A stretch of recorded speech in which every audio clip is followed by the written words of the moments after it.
Hello everyone, welcome back. Look at this, new graphics, new stuff going on. Same old Watchalong, same old duo. Steve and Errol here. Over at the board, we've got Dan Club looking splendid in the new Liverpool training kit as well. You can see we've got new cards behind him. It's all going off. We've had a refresh of everything. But it's the same old Watchalong and we can't wait to bring it to you. Of course, Liverpool facing Crystal Palace in the Community Shield kicks off at 3 p.m. So what's that, an hour and 15 minutes. We're waiting for the team news. We'll react to it as and when it does come out. But first, we've got a new sponsor for this season here at Redmen. Not only, of course, across the Watchalong, but all of our content as well. And it is our friends at oosh.co.uk. We've already, with Oosh, given away 2 tickets to the Charity Shield, well, to the Community Shield, I should say, and a hotel stay and £200. The guy who won that is literally there right now. There's plenty more stuff we're going to be giving away to you guys over the course of the season, and we are starting with a bang. So I'm going to ask Joe to play this clip, and afterwards I'll explain everything you need to know how you can win a car worth upwards of £100,000. How would you like to win an Audi RS6 for free? Well, our friends at oosh.co.uk are giving away this very one for nothing. All you've got to do is head to oosh.co.uk, grab yourself a ticket, and you are in the draw. There you go. Yeah, if you want to win an Audi RS6, Errol's just been saying off camera that he might enter. I'll have to check the rules. See where, lads. There is a link in the description. There's a QR code that'll come up throughout the course of the stream, either there or as we are live throughout the show, it'll pop up below Errol, actually. If you just, click the link in the description. I'll bring the page up now if Joe can, where it just, literally that is the page. All you do, you go click the link, go to there, click enter now, enter your details. It's completely free. And on the 15th of August, after Liverpool play Bournemouth, someone will win either that amazing Audi RS6 or £50,000 in cash. What a prize for nothing. It won't cost you a penny to enter. So if I was you, go and enter it. Try your best, fill your boots. Why not? And I say, click on that link in the description, go and get yourselves involved. It'll take you 10 seconds to go and do it. You can do it on your second screen, waiting for us, and jobs are good. And yeah, someone's going to win an Audi RS6. What a prize to give away to start our sponsorship with Oosh. Thank you very much. Oosh. I like it. I like saying that as well. Go on, give it a go. Give it a little oosh. It's a moosh. Oosh. There you go. I like it. Dan can oosh like the best of them, can't you, Dan? Go on, give us a... No, I can't do it on request, though. No. The mood takes me. Are you feel like ooshing now? No, not particularly, no. I don't do it on demand, so... At some point in the next half an hour, Dan's just going to randomly oosh. And if he doesn't, he's a bad chicken. Right then, is the community here? We are, like I say, waiting for the team news to come out. Don't know when it's going to be. Sometimes in the Premier League, it'll be out by now. Whether Liverpool are waiting until an hour before kick-off, we don't know. Interesting though, Errol. Again, the community is always a strange one because it's a friendly that isn't a friendly. It's a competitive friendly. You know, you can't make wholesale changes. I think you're allowed to make 6 subs rather than the usual 5 and things. So Arne Slot is going to probably use this to get ready for Bournemouth on Friday. He's got to have that in mind when he picks a team, when he decides who needs minutes and whatever. But my guess is, mate, he's going to go pretty strong. He's going to want to win this. No, absolutely. And why wouldn't you? It's a great opportunity to roll out some of obviously the new lads, but more importantly, kind of shape the side that you're going to want to look at for Bournemouth on Friday. Have an early look at them, see if they've got good for 60, 70 minutes in the legs, see how they're all looking, see how they're gelling together. So from that perspective, it's really important, not only for, I think you can forgive a result on a day like this, but I think the application and the performance is what's really going to matter, and I think that's what he's going to be wanting to see from his lads today. Are they ready now to be going into a new season? Because it's going to be a long slog, but these kind of games are a great way for mental preparation, and I know we've got quite a few new lads in there, so them getting the experience, even if you say it's a friendly, there's a certain level to this friendly. You don't get many friendlies at Wembley, obviously with the opportunity to win in front of your fans, to win some level of silverware. So in terms of the preparation for the rest of the season, it's a great opportunity for the new lads to feel like they've been a part of a winning team already, in my opinion. Absolutely. Dan, we're going to wait on team news, like I say, we're not quite sure yet. There's been rumours going around today. I think Ryan Gravenberch was meant to be in the team. I've seen rumours. Our friends at This Is Anfield reported they didn't see him at the hotel. There's talk that I think his wife might be having a baby, and maybe maybe that's no Gravenberch. But Who else on that ball behind you, if that is going to be the team again, we don't know at the time, are you looking most forward to seeing?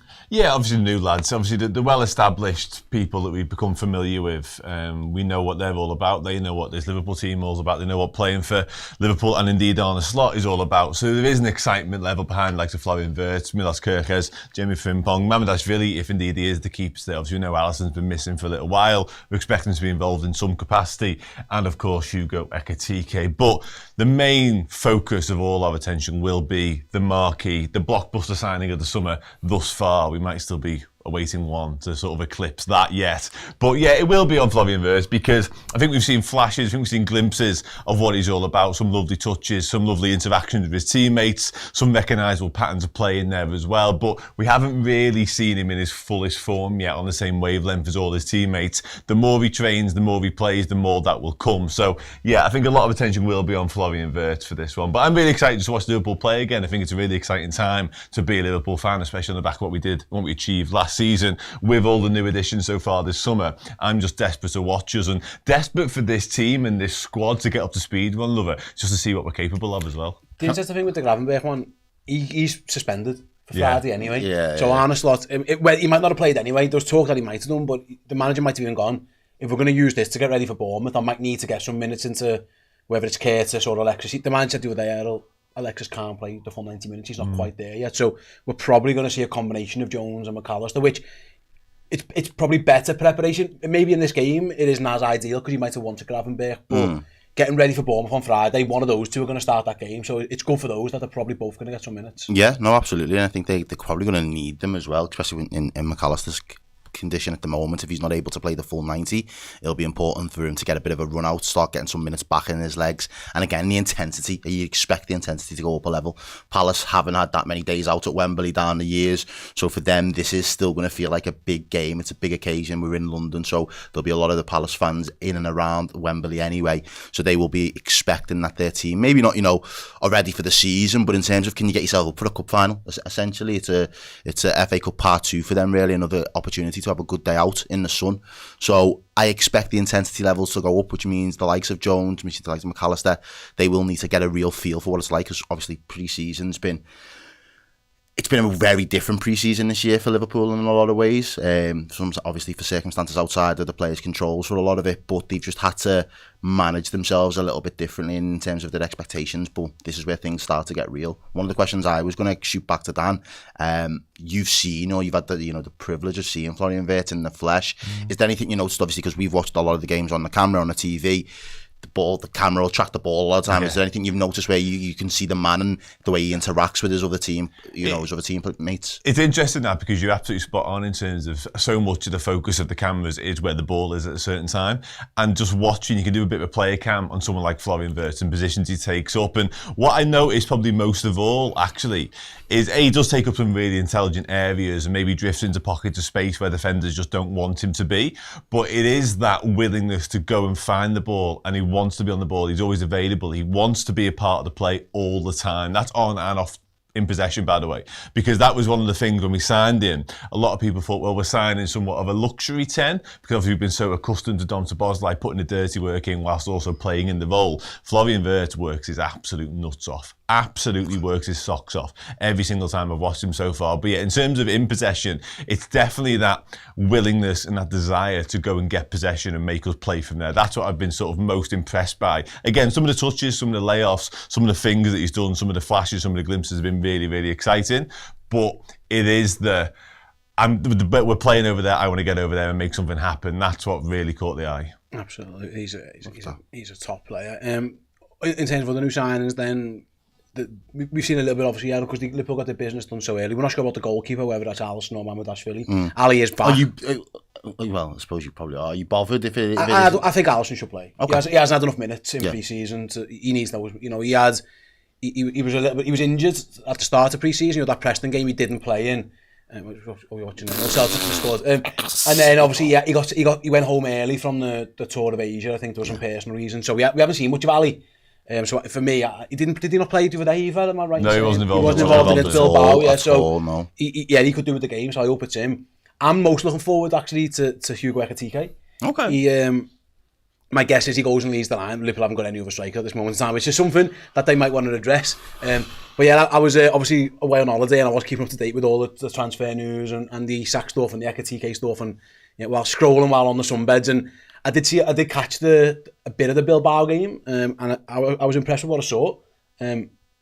Now, I'm not sure how good that Bilbao team were on that day, to be honest. I wasn't mightily impressed, especially that team that he went up against. They looked a little bit off it, but Palace are a good team. I'm looking forward to... He's going to test himself against a very good team, and what have you made of him so far? I've reserved judgment on him so far more than anything else. I think some of the observations is the fact that he can be quite direct, but when he opens those legs over, a 4 to 5 yard little burst in front, you're going to struggle to really keep up with that explosion of pace. Because did you like when he stayed onside? I loved when he stayed onside, as well. Sold. I'll have it. I thought it was really quick play from him at times, and I just thought, like that kind of intuitive link up will work well with the forward line that we've got. I think what was really important, or what was really interesting in terms of an observation, was Salah's reaction to how he was played back the ball in the box there, and he looked as if he was a little bit surprised, like, am I going to get this kind of service all season? Because if I am, I am going to gobble up the goals, because that was just too crisp, too clean. That it felt to Salah as if that's come off the training ground. Like, we've practiced that, and you're somebody that can execute it. Wow, this is great. This is going to be great for me. Where I'm going to be all those times. I'm going to expect a cutback in this particular area. If you can feed me the ball here in these moments, I'll score for fun. So I thought that was really good, and I think the fact that he was a little bit unselfish in that as well. I think a few people before we signed him had kind of mentioned the fact that he's not just a big target guy that will hold up the ball and kind of knock it round the corner or just go and shoot off a man or anything like that. He is somebody that will try and bring other players into play. He will link things up a little bit differently. So maybe we're not expecting him to be in the Haaland-esque mode where he's the final ball or the final pass and he'll do something. Maybe he's somebody that can do a little bit of what Robbie Firmino did for us back in the day, where he is quite happy to bring other people into play and make sure that everybody else is getting a goal and chipping in with some assists. Dan, Errol's been... Again, I've been away, but I've had a little bit... I was watching it a few bits and I saw some clips, and he likes Rio and Gamoa next to the fella sitting to my left here. There's a very good chance Rio plays a little bit today, because, like I say, Liverpool are lacking a little bit in terms of numbers up front. Obviously, Jota, we know what happened to Diogo, God bless him. But then also, obviously, they've sold Luis Diaz, they've sold Darwin Núñez, they have brought in Hugo Ekatike. But if you look at Liverpool's forward options right now, you've got Salah, Gakpo, Ekatike, who we all think are going to start. It's Rio, Chiesa, Doak, perhaps, is what's behind that. I don't know if Ben Doak's going to be in the squad today. There's been talk about his transfer rumours around him rival with Leeds United. So there's probably a very good chance we get to see Rio and come over again today at Wembley. Yeah, absolutely. Yeah, that's definitely sort of in my thinking. And the school of thought for Liverpool seems to be that one of the replacement options for Luis Diaz's departure is indeed Rio and Gamoa, and it's hard to argue with it based on what we've seen. For what it's worth, I'll fight Errol for that number one fan spot. He is supremely talented, and I've been the first to also sort of be guarded, and I've been really excited about him and the prospect that he is, absolutely, but just in terms of just how young he is and just throwing him in the deep end and saying, off you go, my mate. But again, all the evidence and the body of work so far suggests that he is ready and he is good enough to certainly be an option. And again, the fallout from the Diaz exit hasn't been Liverpool are absolutely desperate to go and do something in the market to replace him. It's been, let's not block the pathway for this young lad. And it's so refreshing, and every time somebody does burst out onto the scene like that, there's a new level of excitement. So yeah, I'm all for seeing more Rio and Gamoa today. I still retain the suggestion that it's a lot to ask, as Diaz with 3,000 plus minutes, 17 goals and a handful of assists to boot. Like, you can't suddenly turn to a 16-year-old, soon to be 17-year-old and go, there you go, replace that. But yeah, in terms of today and in terms of the short term, I do think Rio and Gamoa is a genuine option for this football team, because late in games when fullbacks are tired, you bring on someone like that who's just so direct, so skillful, so full of energy, so full of fearless nature as well. He just wants to take people on. He can be a real X factor for us, and one I'm pretty certain we'll see on the pitch. Yeah, it's interesting, because I think if Liverpool do so, I think they're going to sign, obviously we know they're going to probably try and sign Alexander Isak. If they can't, they probably will sign another forward. Yeah, I do believe that now Errol, they see Gamoa as an option in the team. The reason that he joined from Chelsea was because he was told there would be a pathway. Yeah, I wouldn't be surprised. Like, it's a risk. Don't get me wrong. Dan mentioned all of Luis Diaz's minutes and his assists and his goals, and Luis Diaz he was probably the healthiest other than Salah actually all last season. He was the only one you could rely on more than not in terms of being on the pitch. It does feel like the manager and or the team or whoever, Michael Edwards, Richard Hughes have decided, yeah, we can go and get a striker, but it feels like they're quite comfortable with Gakpo and Gamoa. And I go back to mate, I know he's 16, turning 17 in a few weeks, but if you're good enough, you're old enough and you can play. And it feels like Liverpool have probably made that decision. There aren't too many links to wingers. There was a little bit of Rodrigo, Bacola stuff, but that was almost quickly shut down. It feels like it is.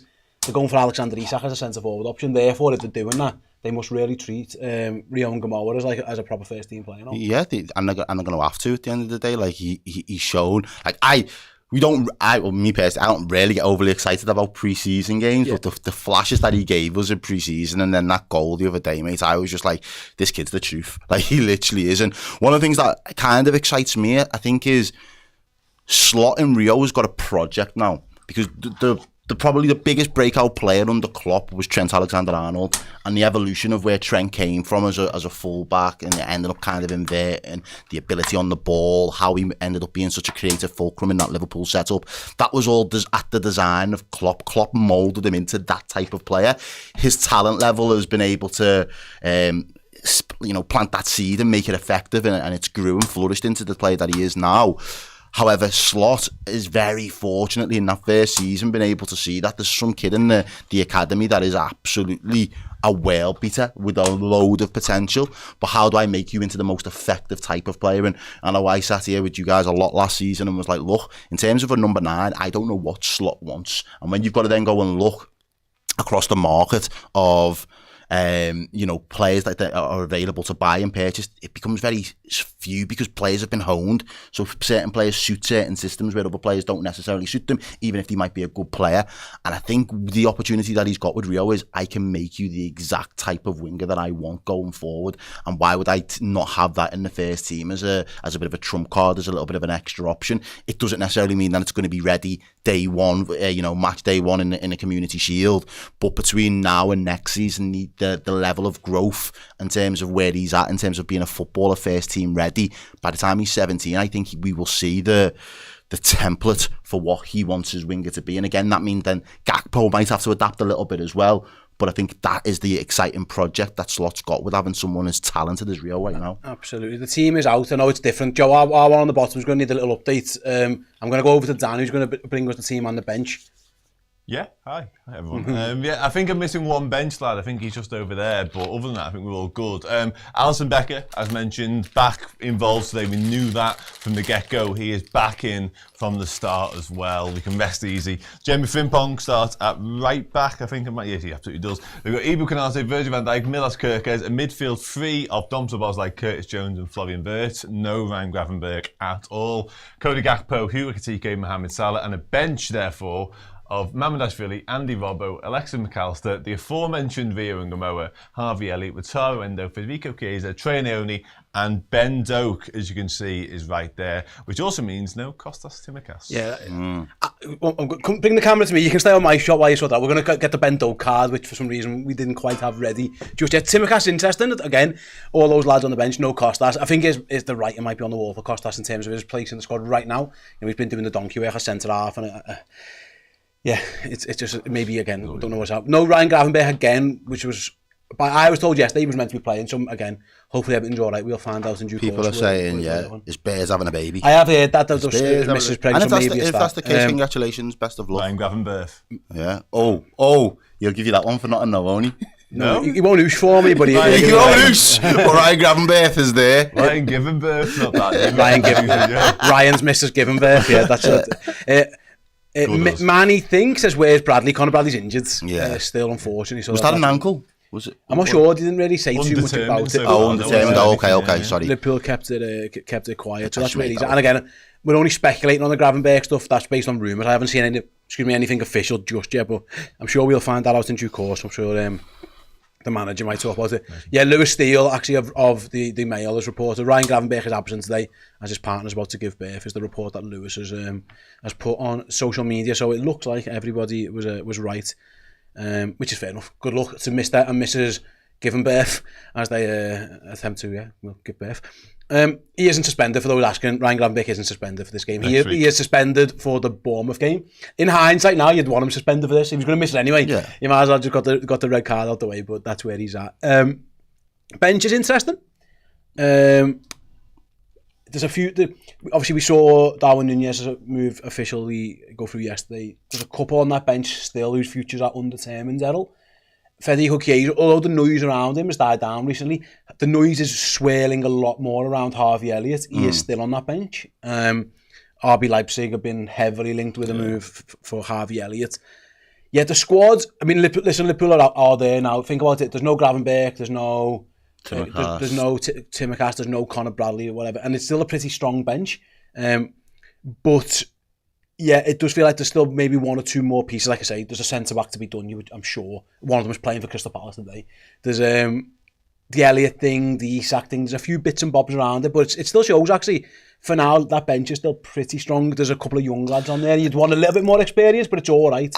Well, yeah, no, it half makes me nervous, I'm not going to lie, just because this stage in the season, before Paul's even kicked, to not really have the full complement is Do you think, sorry mate to interrupt you, do you think it's because there are so few games between now and the window for Liverpool, and the fact that they play Bournemouth on Friday and then they have 10 days off before they play Newcastle?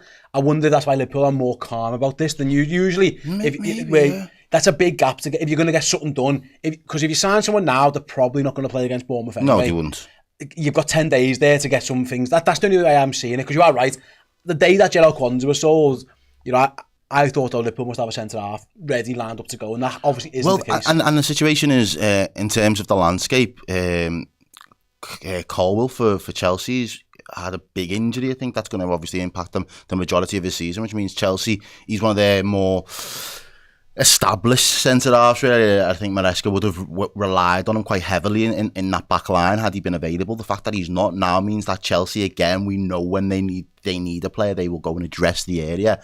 They could be looking at a similar target to us, similar profile to us. It means that the priority should kind of go up the rankings one or two because of that. You know, you don't want to lose a player to your competitor, especially if you've been keeping tabs on them all summer, but thought, yeah, we've got time, so we'll do it on our own timeline. This may now push up the timeline for us. I think there are some other areas as well, the likes of Harvey Elliott and Chiesa. I think, you know, if Elliott's not going to, horses for courses right now, but if he's not really going to feature, how valuable is going to be him being on the bench and getting ready and going through all the preparations of match days if he's not going to be a part of the team? Likewise with Chiesa, I think I don't know if stuck's the right word, but I think he'll end up being, you know, we'll have to stick at Liverpool again this season now. I can't see another team. I think had Darwin went to somewhere in Europe or Italy, I could have seen, there'll be somebody that'll knock on the door for Chiesa as well. But the fact that even a player like Darwin, as frustrating as he's been at times, he's still an effective player. I think, mate, it's more, there's only so much you can do in one window. Yeah. And if Liverpool do like Chiesa go, they're probably going to have to go into the market and sign maybe 2 or 3, and we're not really seeing that yet. So I don't think we are. Yeah. The big one for me, though, on terms of the bench there, there's a little bit of experience there. But the fact that Robbo's not actually starting in this game, I think that's obvious now, isn't it, mate? I don't know if it is obvious though, Joe, to me, because if you sign Kirkes for 40 million, he's coming to play. But Robbo said, "I'm staying to play as well." Do you know what I mean? So I get you know what you want and what the manager wants are going to be at times could be two different things.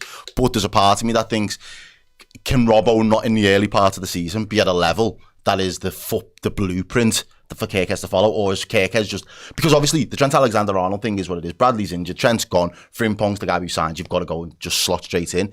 But Kirkes, I always felt that there still needed to be a period of adaptation, the same way that Moreno kind of got chewed out of the team and Robbo kind of really emerged onto it. Maybe Kirkes is just levels above Robertson yet. I just haven't seen enough of him to have that confidence. The manager clearly does. It's interesting on the left backs, because you are right.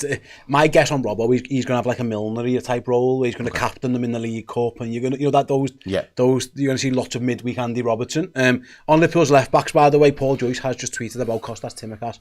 Says Kostas Tsimikas not in Liverpool squad. Nottingham Forest asked earlier in the transfer window with the left back. There's been more European and domestic interest, but Liverpool would only consider a permanent deal at this stage. So my guess is, reading between the lines, there's a few teams there who maybe wanted Kostas Tsimikas on loan, and Liverpool have gone, nah, if we're going to sell him. That makes perfect sense. I understand it. So does that mean how he goes on a loan and what, like, because it means Liverpool are going to have to sell him, aren't they? Yeah, but no, what I'm saying is, if we're leaving him out at this late stage in the transfer window because we want to sell Simicast. What's the play for Harvey Elliott and now sitting on the bench? I think. Well, my guess is maybe if Gravenberch was fit, he might not have been on it. Okay. Is it not? You know what I mean? I think the Gravenberch thing maybe has changed that one, but yeah, listen, Liverpool were never going to go into a season with 3 senior left backs, all of whom are non-homegrown. That's just not going to happen. Like you're not going to use 3 of your 17 whatever spots on allocation, on left backs. just left backs. We're not Arteta. Especially, yeah, you can't even take a long throw. Absolutely fucking useless. Yeah, Mikel Arteta without 7 of them, Liverpool are a little bit different on that regard. Did they finish like the last game of the season with about 6 left backs? They had 7 fullbacks on the pitch at the end of the last game. He loves a fullback. Didn't go swimmingly well for them. So yeah, that's fine. If you have Robertson and Kirkes and then a bit of Joe Gomez as your left backs, I think that's about as much. You don't really need much more than that. Fair. It's other areas where Liverpool are a little bit weaker again. I do think centre half is definitely. No, Robbo isn't homegrown. I learned he is. Scottish people. Scottish people are non-homegrown players. Yeah. Yes, English. I do apologize. It's English or Welsh. You're right. Oh, okay. Sorry, I argued with it because it was you told me. It was you that told me. It's only English and Welsh players. That classifies. Or people who are foreign but were at clubs for a certain amount of time before they were older. And obviously Andy Robbo came up through Celtic and then Dundee. Yeah. Or Dundee United. Robertson. Dundee United. Just Dundee. Yeah. So he was. And then went to Scotland before that. Yeah. So he was in Scotland. Yeah. So anyway, that is where we're at with the team. Dan, I'm going to come over to you. The interesting one here. I think, and again, I do apologise. I have been out the loop a little bit, so I haven't consumed as much Liverpool content as maybe I often did. I was very much busy watching my kids cannonball into pools. You deserve a holiday, mate. Everyone deserves a holiday. No, I mean, it wasn't a holiday. It was going to the ice cream bar 100 times because it was all-inclusive showing this one. Yeah, but I've been really impressed with what I've seen of this deep-lying Dom in Szoboszlai. I think he is so much more suited to playing a bit deeper as part of it too. What have you made of him, Dan, so far? And again, on this big Wembley pitch, excuse me, it could be a factor. I heard a naughty rumour about him today, so I hope it's not true. Oh, God. Yeah. You're going to have to say it. No, genuinely, people are interested in buying them from us. Yeah, I'm thinking it can't happen, but... So what? I'm interested in Margot Robbie, but that's not an either, is it? Anyway, enough about my... Oosh!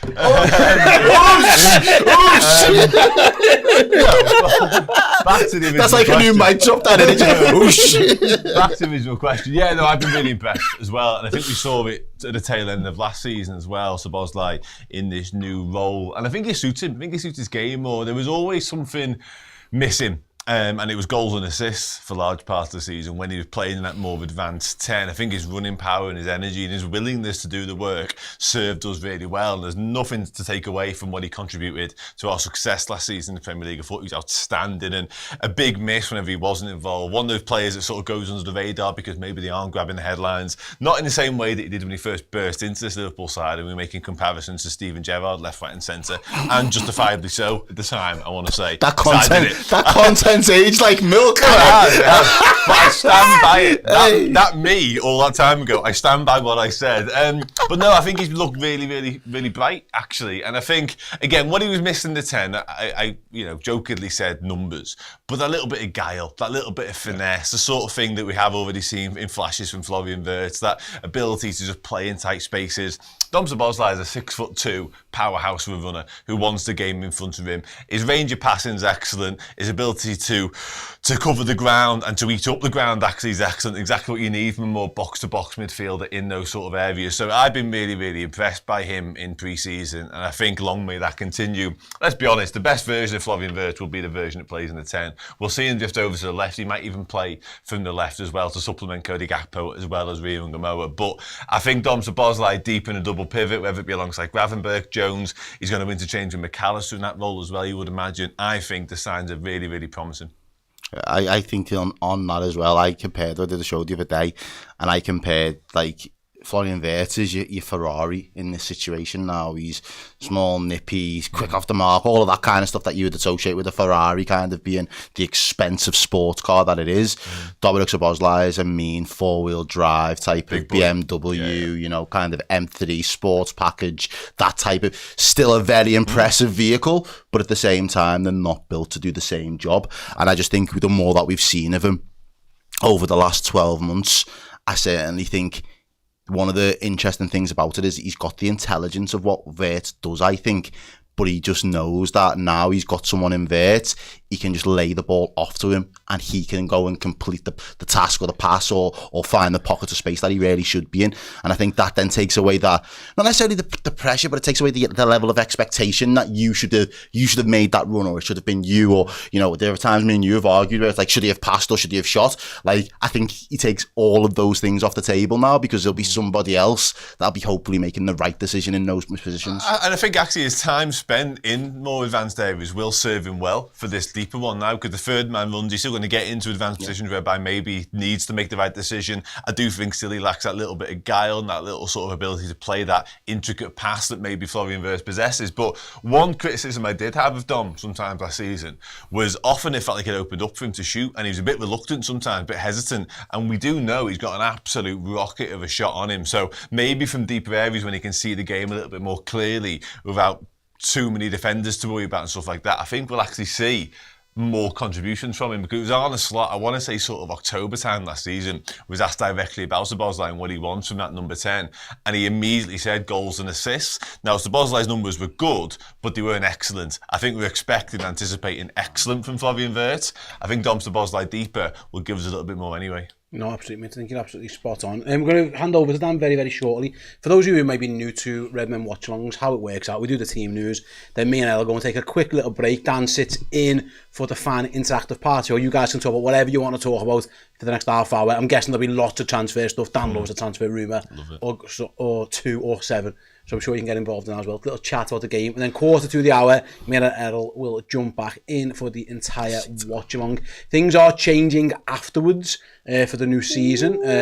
Most of the reaction content now, rather than coming from here in the stadium, going to be loads coming, here in the studio, it's going to be coming from the stadium. So keep an eye out on that. With Paul, he is down at Wembley. Everyone else on Aldi, so it might just be Paul for today. Me and Errol will be over on redmenplus.com at full time with our brand new updated version of the player ranking show. That'll be available on redmenplus.com, and there'll be a clip available for you as well on YouTube. So yeah, we're changing it up. We're going more social. So everybody gets to vote. Rather than us deciding where people are ranked, it's going to be you guys. Oh. Everyone's going to have a vote. So can we not like treat them and like give them like a pass for like a couple of days so they can join us for the first one? Yeah, okay, I'll do that. Maybe. I'm just trying to think. No, mate, maybe there's a few thousand. I haven't done that yet, but you haven't done it. Do you know what I mean? Like, let's look after them so they can see and get an experience. Trial it with us. And then we can see if we need to stick I will do exactly that. So during my break, when I'm not sat here, Errol has just announced we're going to give you a little free Redmen Plus code to use. Or so we'll figure something out that you can use to have a little. Only for a couple of days on me. Don't say I don't love yous. Use code Errol to get 2 days. You know what? That's exactly what. Don't do me dirty like that. I'm going to do that. And it's only going to be available for the next couple of days, so you guys can have a little free go at that new show. I'm fine with that. That's all good. It's all good. Me and Dan are going to... me and Ed are going to tag out. Dan's going to be in this chair in a moment. So yeah, while we are doing our old switcheroony, let's hear from Arne Slot at his first press conference of the season. Chance now to win your first trophy of the season.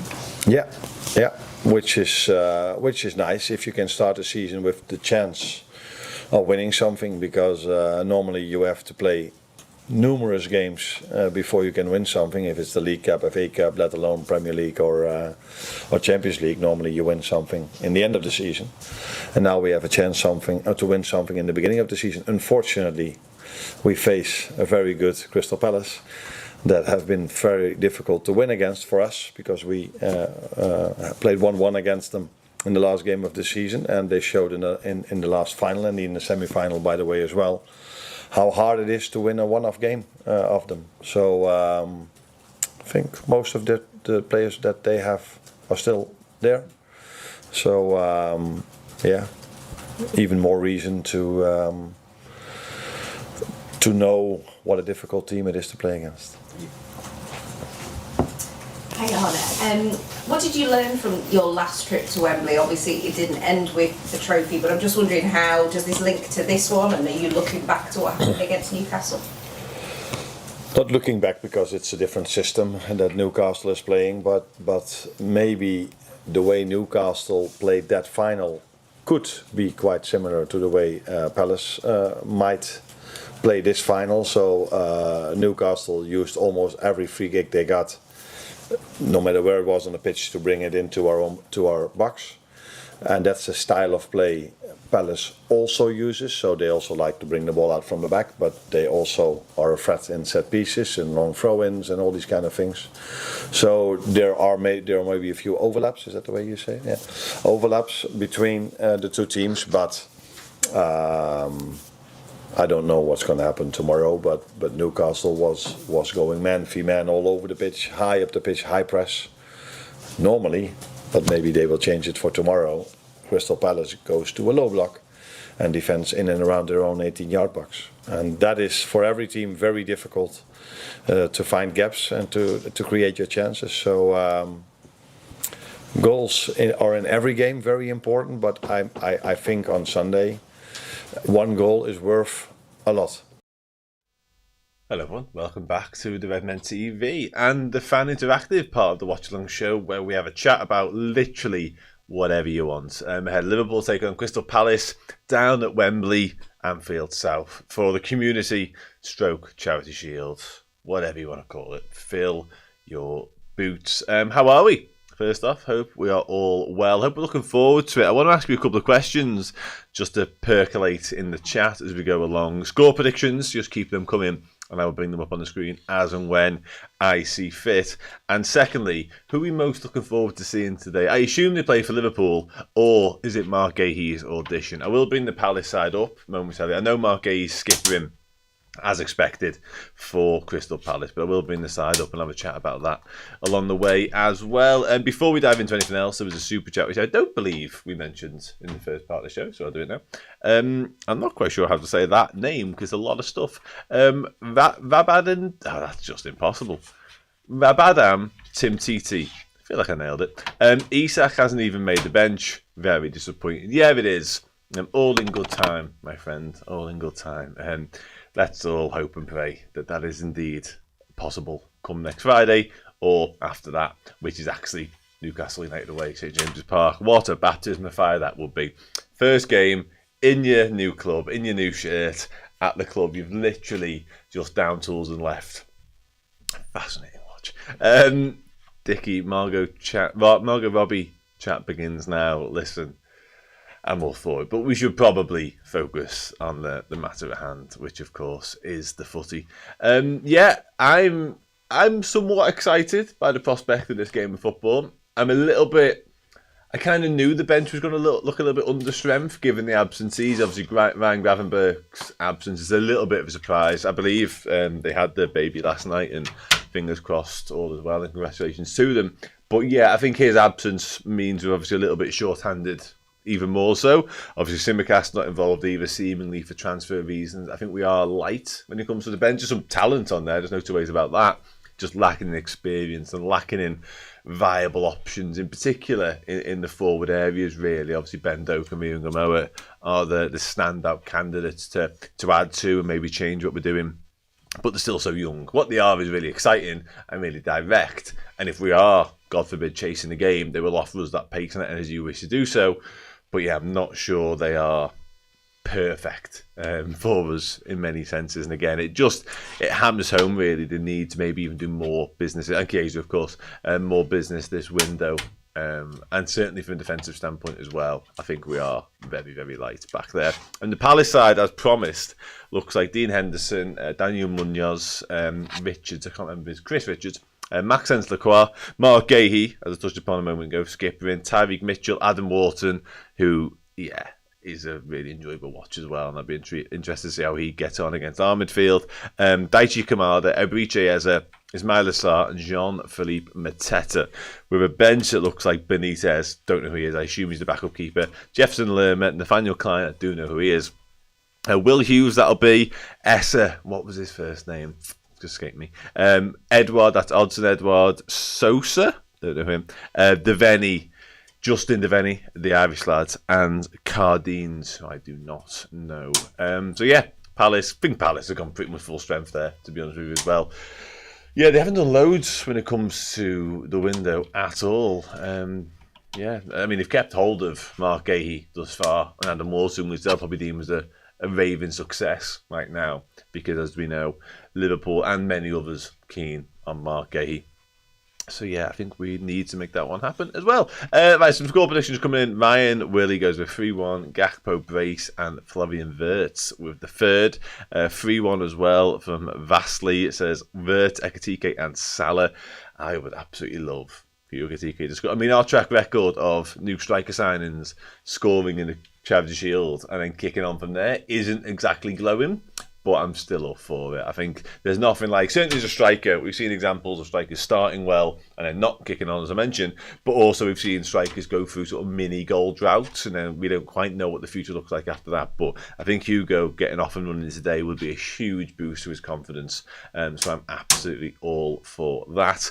Baldwin says 2-0 Hugo and Salah. Phil Babb isn't playing. No, I think Phil Babb's ill. I don't think he's injured. I just think Romain, you might be right actually. Is Jaden on the bench? No Jaden Dans at all, which is just probably due to. So I mean, the only thing I'd say in Jaden's favour, he obviously came on Monday night against Bilbao, which was just great to see him back out there from a first team point of view. Great to see him back playing footy because he missed so much last season. Obviously got that Sunderland loan in January that never materialised because of injuries. The one thing that probably made him a conversation piece around being involved today was the fact he's now an out centre forward, something Liverpool don't possess on that bench. If we do need to do something there, you'd imagine Chiesa would be the candidate for it. But yeah, comes on in the final at Wembley and does well against Newcastle, to his credit. But yeah, I definitely think we are desperately lacking one or two squad positions, and it's again never really been more evident by today's bench, which is a little bit light. Vio to score.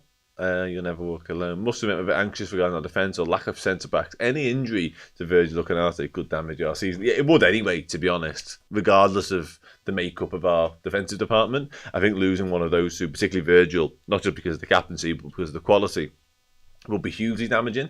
But yeah, I take your point at the same time. I think it's imperative that we bring in at least one more centre-back. I would much rather we brought in two, personally. I think Mark Gahey fits the bill in terms of like the upgrade and levelling up a little bit on Joel Quansah. I think somebody younger, we've been linked to Giovanni Leone, 18 years old, clearly very highly regarded. I think he would be a smart addition to just be an option, and I've got high hopes for a couple of young lads, Amara Nallo, Wellesley Lucky. I think both look decent on Monday night, actually, for what it's worth. But again, I think there's probably somebody a year or so older and with a bit more experience, because those two are so wet behind the ears still. I think there's room to add one more in that little in-between section, age-wise. But yeah, let's wait and see. Hi, Dan. Says knocky knock. Hi, mate. Hope you're good. Looking forward to seeing Frimpong and Salah could make way mid-second half and Frimpong play right wing. We could need that come AFCON. I think we will be utilising that come AFCON as well, to be honest with you. Borna Sosa, yeah, that I must admit, that's one that passed me by. That's my bad. Glad to have you back as well, James. What was I saying then? I can't remember now. It's gone completely. Yeah, it's a new season. It'll take me a while to get up and running again. We'll get there though, don't worry. Why do I feel underprepared for the season after all the early work in the transfer window? We don't look as strong in depth as we... No, I think it's a fair assessment, really, of the current state of play. And again, look at the bench. We're definitely underhanded. I think it's fair. And part of that is borne out due to injuries, the AFCON stuff. So Slot made the point and really hammered home the point that Frimpong is a viable option when Salah does go to AFCON. Mentions the fact that Salah could miss 6 games, and they've clearly brought Frimpong in to be a right back, but also with that in mind. But then Conor Bradley's injury complicates that, and unfortunately for Conor and us, that isn't a new thing necessarily. He's been injured before. He's picked up knocks regularly and problems regularly, really, since he broke out into the first team. So, yeah, I'm all for Frimpong being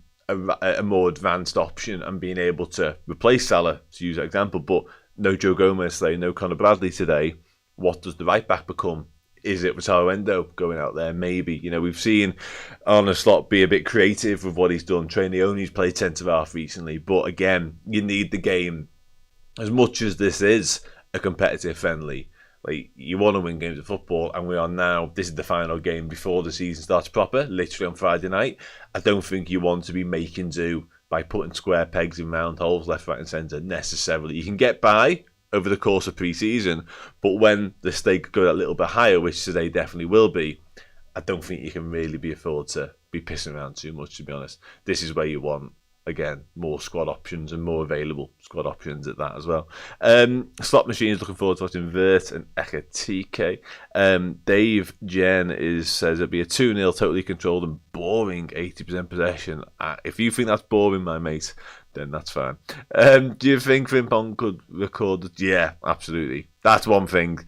If I was a betting man, I would be lumping on, if that's even a market that's available, quickest speed, Jeremy Frimpong. He is lightning quick. And that's something we often just say about footballers, but he genuinely is. Like, that's probably his most standout attribute. And when we signed him, and you speak to various people, the one thing that kept coming back was he's sharp.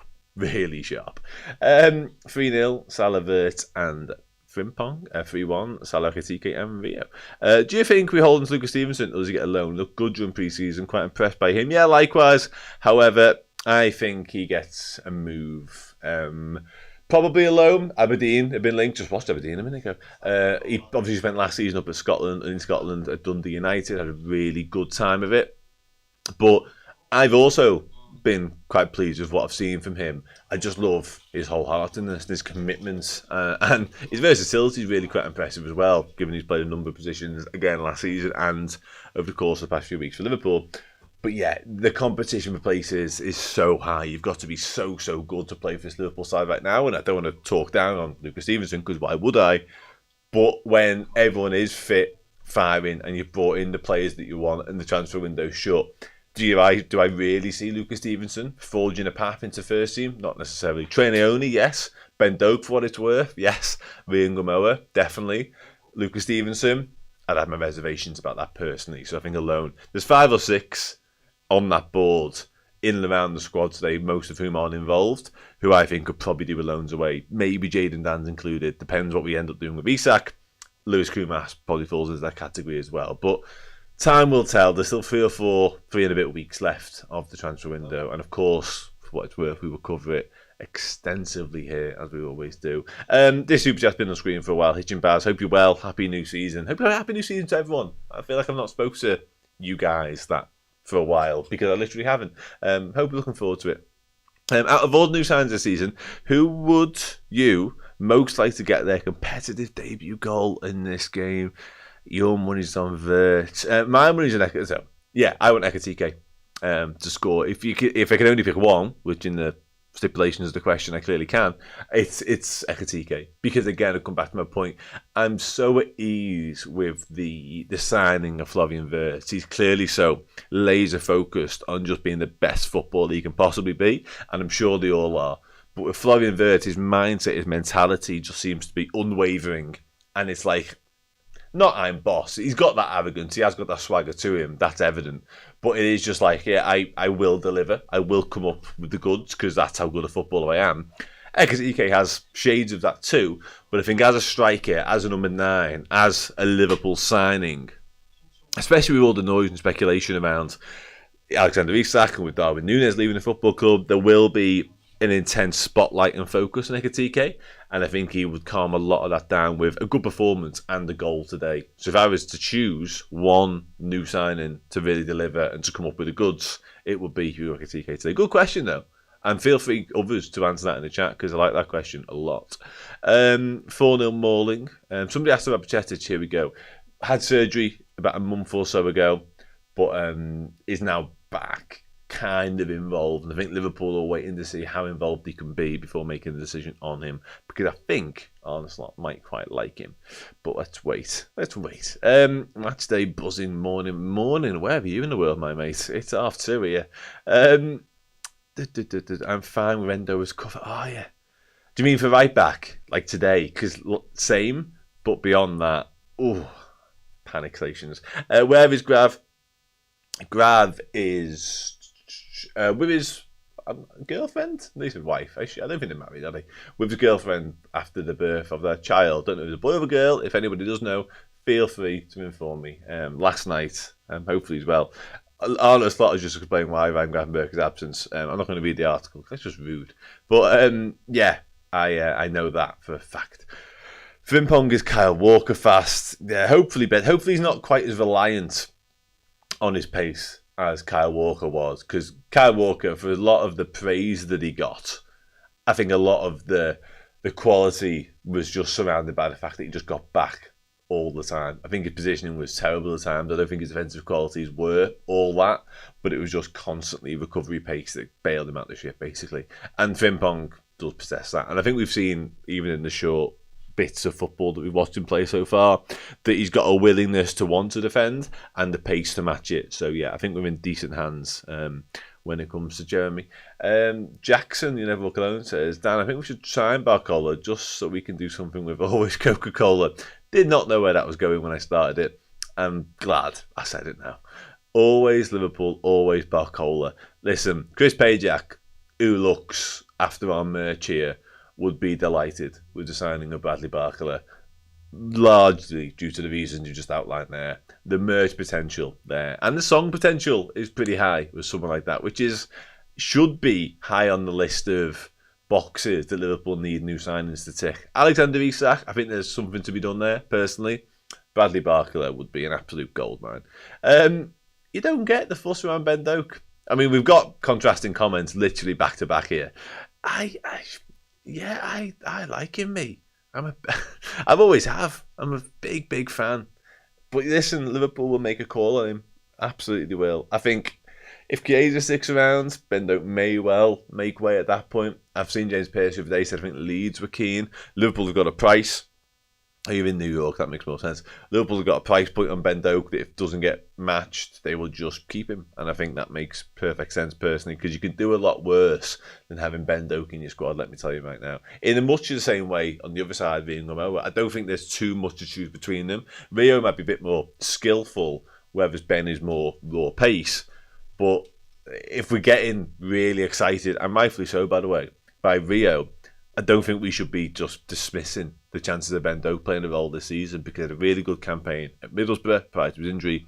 I think there's something there personally. But, you know, I've been wrong before.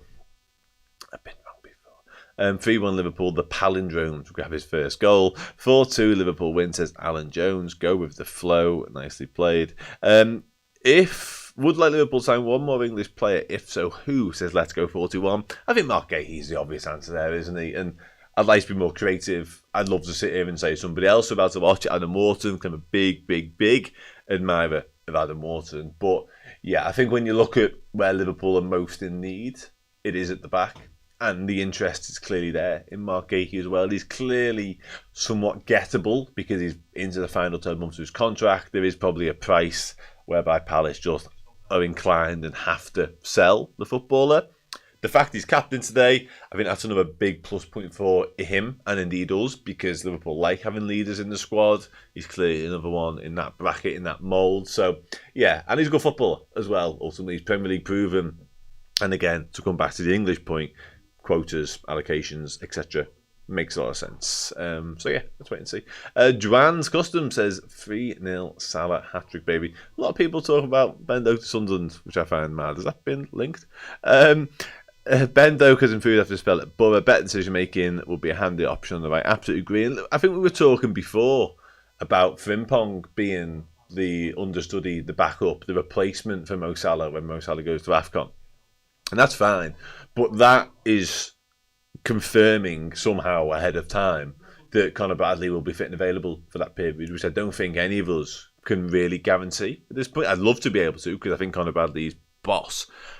But that doesn't feel like a surefire thing right now when it comes to Conor, unfortunately. So let's go to that, and let's say Conor Bradley's missing 2 of the 6 games, just for argument's sake, and Joe Gomez not available, not around, whatever. All of a sudden you're going, well, Frimpong was meant to be our right-sided attacking backup, but we need to be our right back. Oh, and by the way, Ben Doak's on loan at Sunderland, whatever.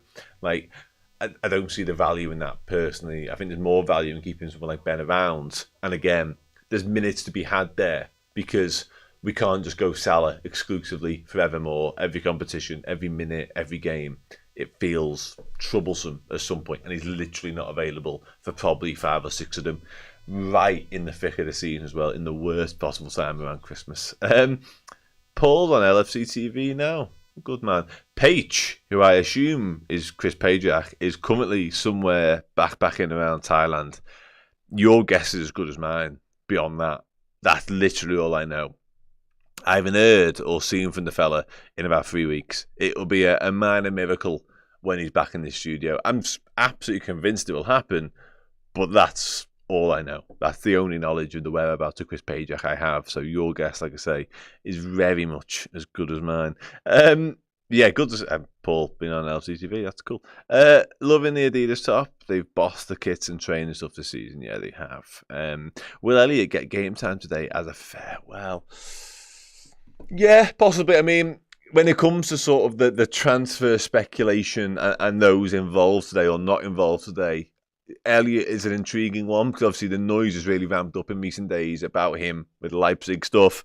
Obviously, there is no Kostas Tsimikas, and there's been very little in the way of suitors, seemingly, for him. Paul Joyce has since mentioned there's been Nottingham Forest interest and interest from other clubs around Europe as well. One thing that is absolutely certain is that Liverpool cannot go into the season with 3 senior recognised left-backs. As much as you can make an argument for Andy Robertson being an option at centre-half, no. Tsimikas, something's got to make way. It's obviously not going to be Kirkez. Andy Robertson very much in that leadership group and very much wants to fight for his place as well. I know Steve before was making the point that maybe Robertson just becomes a James Milner. Maybe we see a lot more midweek Andy Robertson, Carabao Cup games, etc. Try telling Andy Robertson that. Now, ultimately, he might not have a choice. He might be up to on the slot and he might have to be happy and accept his lot. But I don't see, knowing the personality of Andy Robertson, just how determined and driven he is, and how much he's had to fight to get where he's got in his career, I don't see him handing over the baton or his shirt to Milos Kerkez easily and go, yeah, on you go, mate, new younger model, yeah, you have fun, enjoy my position. No, not Andy Robertson's way at all. And I think that competition for places, and indeed on the right side when Conor Bradley is back fit and available, that's going to stand us in really good stead and be a really fascinating watch as well, because there's 4 very viable options for both of them positions. And I think most games would be relatively comfortable with any one of the 4 starting. So, yeah, that strength in depth that we found ourselves with, again, providing they're all fit and healthy, is remarkable. Not willing to comment any further on that comment on the screen. Selling Elliott would be a mistake. Possibly, but I just think, like with Harvey, look at the game time he played, or more importantly, the game time he didn't get last season, and the fact that he has the sum that he has away at the under-21s, absolutely lights the place up, star of the show. World Cup year, he'll have aspirations and belief that he can force away into that World Cup reckoning. He's going to look at all of that stuff, and then the fact Liverpool have gone and signed Florian Wirtz, and he's going to go, come on now. Give me a break, you know what I mean? Are we getting Gay after this match? Just smuggle him onto the team coach and bring him back to Liverpool. Done deal. Have a word with, they said Matt Parrish then. Have a word with Steve Parrish at half time. Give him 35 mil and on we go. Back pocket. Thanks for coming. Right, last couple of comments now, and then I will wrap up this part of the show. Looking forward to the game. John, how are you, mate? Hope you're good. Hope you're well. Palace are a good side, but I believe we have a lot better. 4-1 to Liverpool. And I cannot wait to see the team. Number 20 on Ever Walk Alone. Absolutely, mate. Yeah. I'm confident. I am confident. Again, I would have liked to have seen more senior, more established lads on the bench. That would have made me even more confident. But I do back us to get the job done today. I think we will just have too much firepower and we'll be too ready for this game compared to Crystal Palace. Personally, I will say Liverpool win 3-1. And in terms of goal scorers, I will say Cody Gakpo, Mohamed Salah, and Hugo Ekitike. Let's have it. Front 3 score sheet with an assist for, I'm going to one step further this season, look at me, with an assist for Florian Wirtz, one for Milos Kerkez, and Mo Salah from the penalty spot. So no technical assist, although somebody will be fouled, but I don't really count that.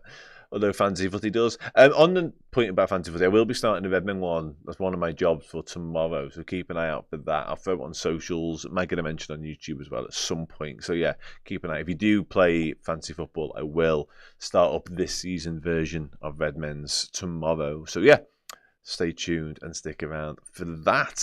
Cool. I think that's more or less everything. Let me just double check. Yeah, Kieran.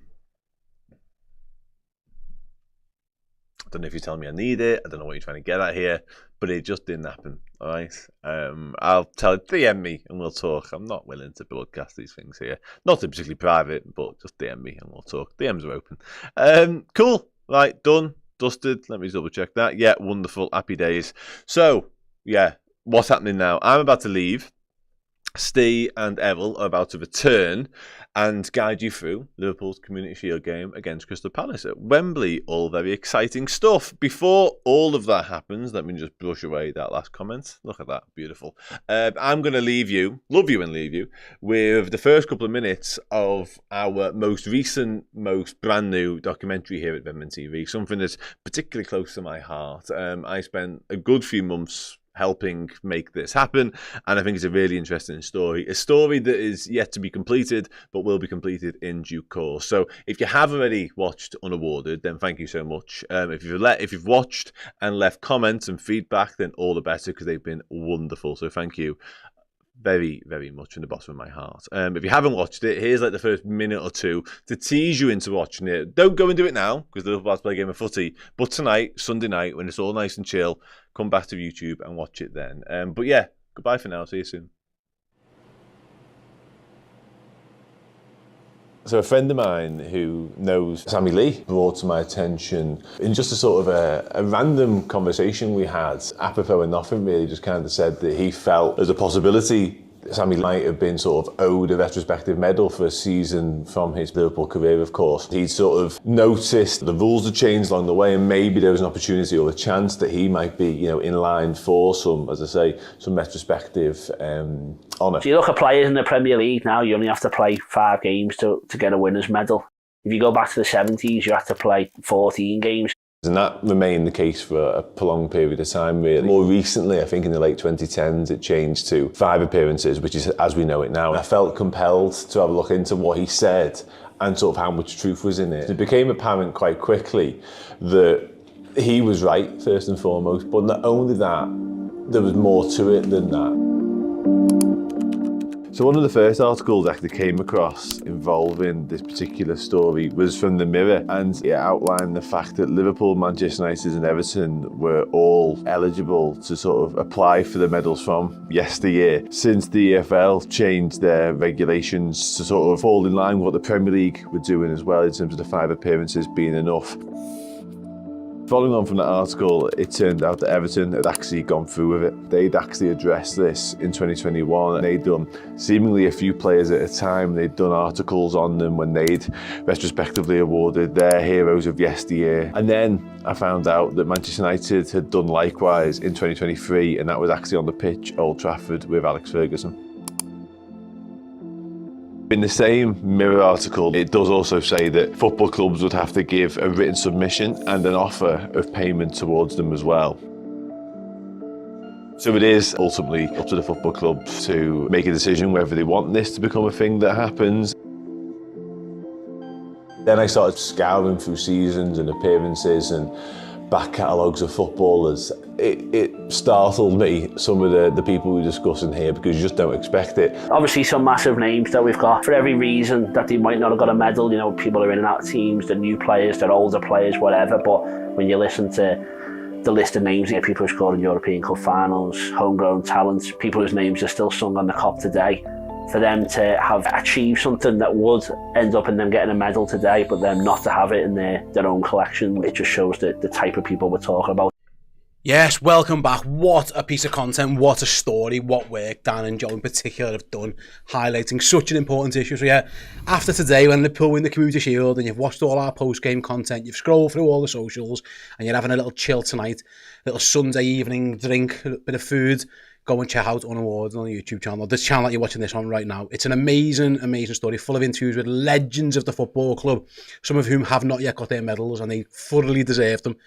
Fingers crossed on that one. It's all going to plan. If you haven't watched it, go and watch it. And if you have, thank you very much for all the kind feedback. I mean, it's all Dan and Joe's work. I take no credit whatsoever in that. Right then, it is about 11 minutes to go until kick-off at a packed Wembley. Looking forward to it, getting back into the swing of things. I know we did a couple of friendly ones, it's not the same. This feels like, it's not quite a friendly, but it's not quite a big game, but it feels like we're going to have a bit of fun here. Oh yeah, I very much. They're always fun. We bring the vibes, but I think the game in itself will be a fun occasion as well. And I go back to what I said before, mate.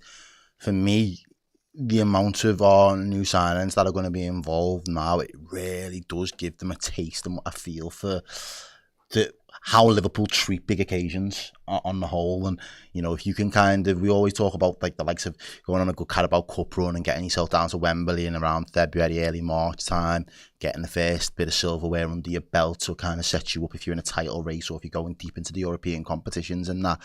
This is, you know, not to the same extent, but in terms of the main bulk of the squad, you know, the ones that have stayed, the ones that we're not offloading, they're just off the back of being Premier League winners. So they know the importance, they know the significance of what it feels like to win with a Liverpool shirt on. These new lads are yet to experience that, but they come in to an already winning side. So how did they get that feel? How did they get accustomed to the expectations? This is a great sort of acid test for them in an aspect. And as I said before, the result, yeah, you can put it in isolation and you can, if we win it, it's great. It kind of adds to a little bit of momentum potentially at the back end of a pre-season. If you don't, it's not the be all and end all. However, the performance for me is now, it's that, are we mentally ready? Are we able to go in there and go through some tough moments, maybe some adversity? Might not be the complete complement yet in terms of being able to hit the level, but is the intensity there? Is the mindset right? Do they approach the game in the right way? So there'll be all the things that I'm kind of looking out for today. So I expect it to be fun, but I expect the lads to take it very seriously as soon as that whistle goes. Yeah, absolutely. For those who've been watching along there with us, I have been bringing up all the kind comments towards me and Errol. Appreciate it. We like the love, don't we? Oh yeah, of course. We are not too proud to admit we love being praised and we love the love. So thank you so much. If you want to show that love even more, please do hit the like button on the screen. Subscribe to the YouTube channel if you haven't done that already. I can see now before kick-off with just about 2,000 of you watching. I'm sure it's going to get a little bit busier in the next 9 minutes or so. We've had 470 likes. I'm going to lay down the gauntlet early doors. I want 1,000 before kick-off today. Yeah, and I'm getting into trouble for treating you, so you owe me as much as I've owed you now. I don't think you're not in trouble. You just made me do more. Not in trouble for giving away more than I had to do leg work on his break. I was having dinner and I had to make a fucking discount code up. But we did it for you guys, so make sure that you lock in, and then of course make sure you guys are early, so we'll give you it right away. At the end of the show, like I say, the content's going to change a little bit differently. We found out basically there was loads going on YouTube. And we were here for about 10 hours after the full-time whistle, and it was a bit of an issue. So we're going to do most of the post-game stuff is going to come from the stadium itself. Us lot in the studio, we're going to do one show on Redmen, plus it'll be the player ranking show where you guys get to vote on social media. But because it's new, heads up, if you go to Redmen Plus now and use the promo code RANKINGS when you join us as a monthly captain subscriber, you'll get it for free for the first one. So go and check that out. But yes, hit that like button. Let's get to 1,000 before. Are we in the away? If that's the Liverpool team, we're going to get beat. Frimpong, Robertson, just a load of kids waiting to line up with the Reds. But yeah, I say the Reds, Liverpool are in the crew kit for this game. Which is nice. Yeah, Crystal Palace, we haven't really gone through the Crystal Palace team, by the way. Apparently, there was someone in the chat said before, Mark Gahey's name got read out on the Liverpool end, cheered it more than the Palace end. I think a lot of Liverpool fans are interested in just staring in the pot, are we? Give us some. You might be a little bit unbearable. Was Ekatike that blonde the other day? He looks very blonde there. No, is that Ekatike? I think I hope so. Might be because it looks like he's cut his hair, if that's the case. Yeah, anyway, that looked like a little throw thing. In due course. Of course, the teams are going to come out onto the pitch now. We are led to believe there's going to be some type of tribute, obviously, for Diogo and Andre at some point, which is magnificent. Palace always, for the most part, conduct themselves magnificently. I know they've... he was great on the last game of the season as well. That was fun with the double guards on there. That was wicked. That was a touch and a half that, it was just so fit. And I think even the way the Bears just went and we're going to line up and just tapped everyone. That was a very, very nice moment. And I think Palace truly deserved it. So. Yelia says, is Chloe there today? But Chloe isn't at the stadium today. Chloe is on holiday. Chloe went from the tour home and then she deserves a break. Put it that way. So Chloe's away. Paul is at the stadium. So all the content from Wembley today will be coming via the gaffer. I think he's staying down there, I think he's having a little break while he's away. Everyone's having holidays. Yeah, it's holiday season, man. It's not, man. What do you think of the tan? I'm rating the tan, So I had a few comments saying people couldn't tell the difference. I can imagine. It was the dreadlocks that give it away. If you were bald, it would have been, yeah. 2 peas in a pod. Turkey's hot. Yeah, this time of year, it's going to be, mate. Didn't get near done, as you can tell. I didn't bother that one. Or the teeth. I just, again, I go back to it. Just summed it up. No, again, just chased and was getting power bombed and bombed. Yeah, all kinds. Yeah, when you go away with my 2 kids and then my 3 nephews were there as well. It was chaos. Yeah. But you're like the king of the kids though in that set. Like, I feel like you're worse than them at times. Mums lay down, have a drink, have a chill. Dad's in the pool. Cannonballs, elbow drops, pile drive me. Like, Dad, throw me. And I was teaching the kid. Yeah, it was bad habits. Bad habits. Good swimmers though. Not always, but have been today. Yeah. Fair play. As we can see. Was that the Premier League total trophy there as well? Just on display. The fire pyros are going off there at Wembley. Yeah, it looks like they're making it feel like it's something special. So I'm expecting some fireworks on the pitch as well now. Absolutely. Let us know in the comment section what you think. What are you thinking of? This is the first one back. So I'll let you do the housekeeping. Because I will housekeep to death. I'll as the sides all come out onto the pitch. Well, they're already there actually. The guest of honour. How's Clinton Morrison end up as a guest of honour? That's interesting.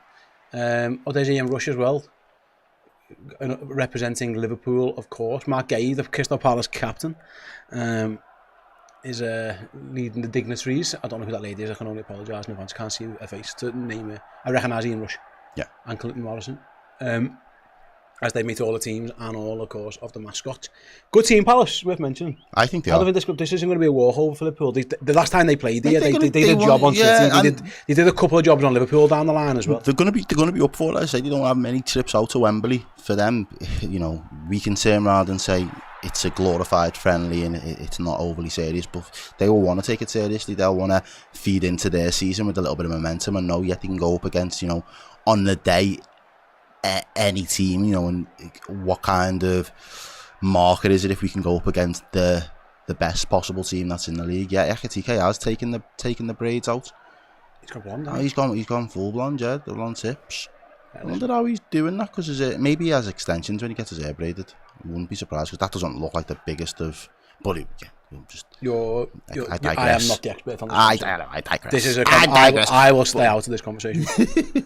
But yeah, no, he's gone for the blonde highlights today. So yeah, I think it will be an interesting one in terms of how Palace approach it, but I expect them to want to take it seriously. I expect them to put out a good performance, certainly. They've still got the likes of Eze in there. They've got obviously Adam Wharton's in that midfield. They've got Gahey in defence as well. So in terms of their spine, they've still got a good spine.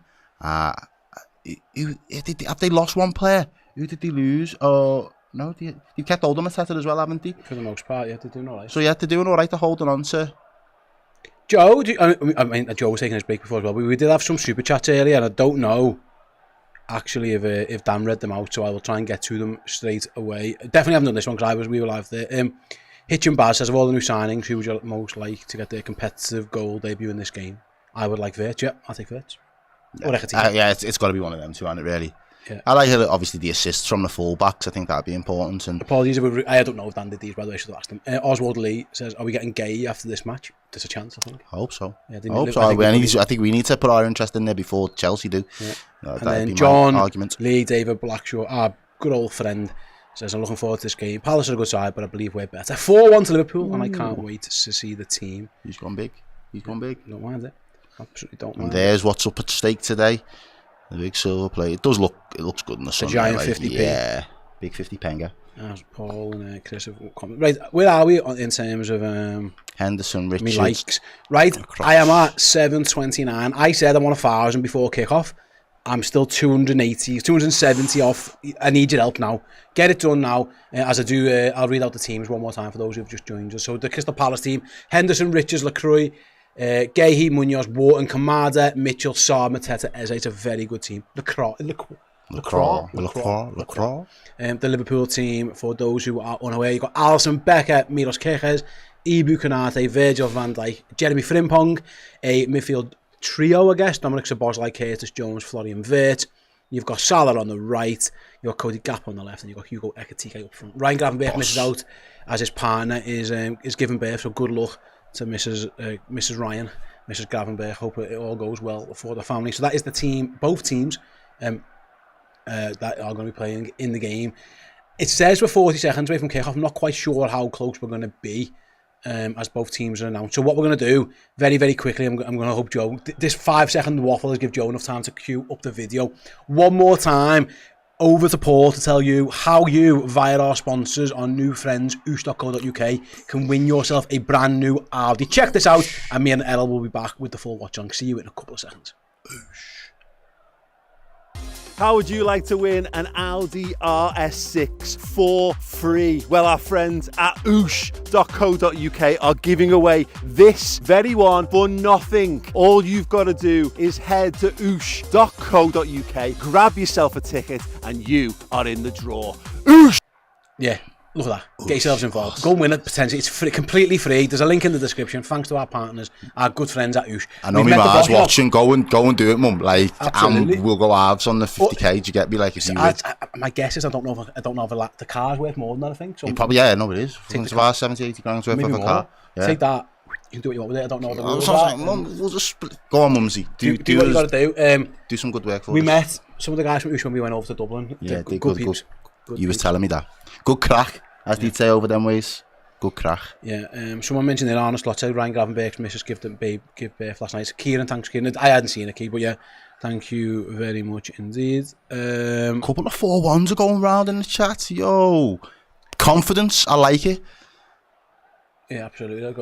Isn't it mad the level of confidence that like the chat seems to have at the very beginning of a season? I love it, man. And then when shit gets serious towards like mid-season, we're crap with this or that. We're not gonna win. It's like, yo, there's the banner for Diogo and Andre, of course. So everyone's in the middle of the pitch. We'll for our let's play it.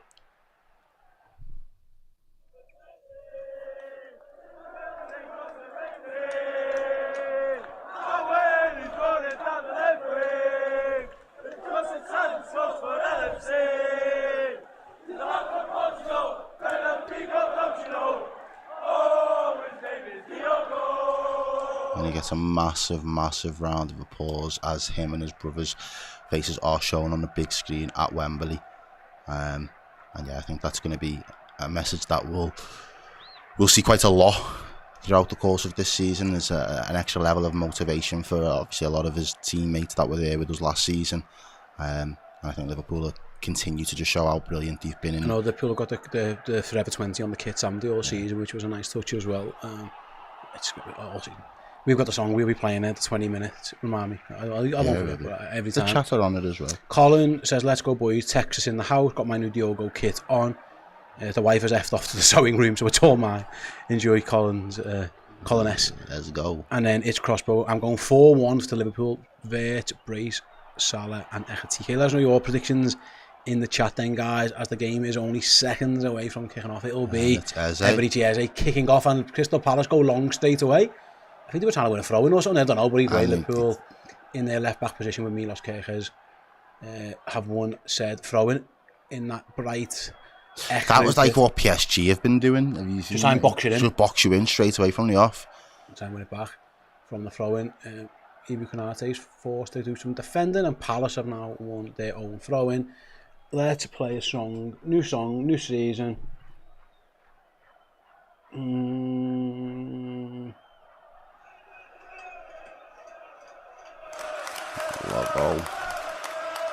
Didn't quite get to the 1,000 likes, but we're on 896. So if you haven't done it already, let us get to the 1,000. Early doors. I can leave you alone about it then for a while.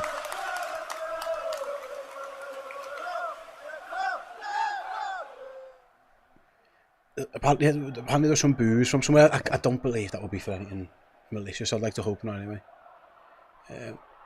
I'm just reading. We don't get the full audio. We don't get the full audio on here. Yeah, as Crystal Palace give the ball away on the halfway line. Yeah, no team. It's only obviously been a minute play, but no team's really had the ball on the deck for more than 5-10 seconds. It's been a little bit choppy, but Liverpool with the ball now, and it is Ibu Konate. No real pressure or press at all from Palace at the moment. They just sat back in the shape for the time being. So Liverpool are just playing short passes. Wow. You with them guys? Palace are ultras. Palace, wow. The UEFA Mafia. I'm on Twitter. Are they fuming? No, they're not fuming. Or are they the ones fuming about? As it stands, they've been kicked out. Oh, so yeah, maybe that's why they are fuming then. That looked really dark then as well. Maybe it's because there's a big shadow on the pitch, but it looked like we was watching two very different matches there.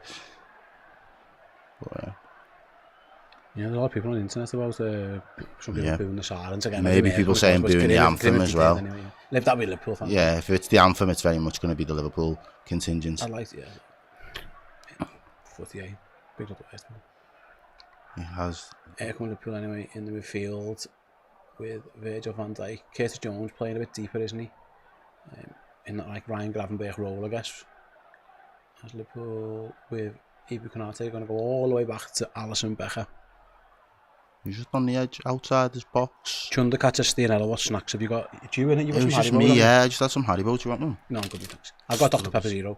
Stood up with As Gakpo there. Gakpo battling for putting it. his body in between the man and the ball. Ekitike there to help him out. He has done well. Two of them recover the ball well. So Boslai. I like this kit. You know, it is very much like the old Ekru kit. It's very, it looks classy for the boys. As we'll go back to Ibrahima Konate. Curtis tucked in shirt. See, I've noticed that. I know. Like it, don't mind it. Don't mind it. Don't mind it. He's the only one I can see Can with pull it the so far. strings, yeah. Here is Milos Kerkez, number 6. Gonna have to get used to all these numbers. It'll become second nature soon. Yeah. The only one I was really ready for was Frimpong 30. Who else there now on the ball? So Boslai plays it into Van Dijk. Liverpool, as you was likely to expect, people have spent a lot of time on the ball there. Kerkez does well, good link up there.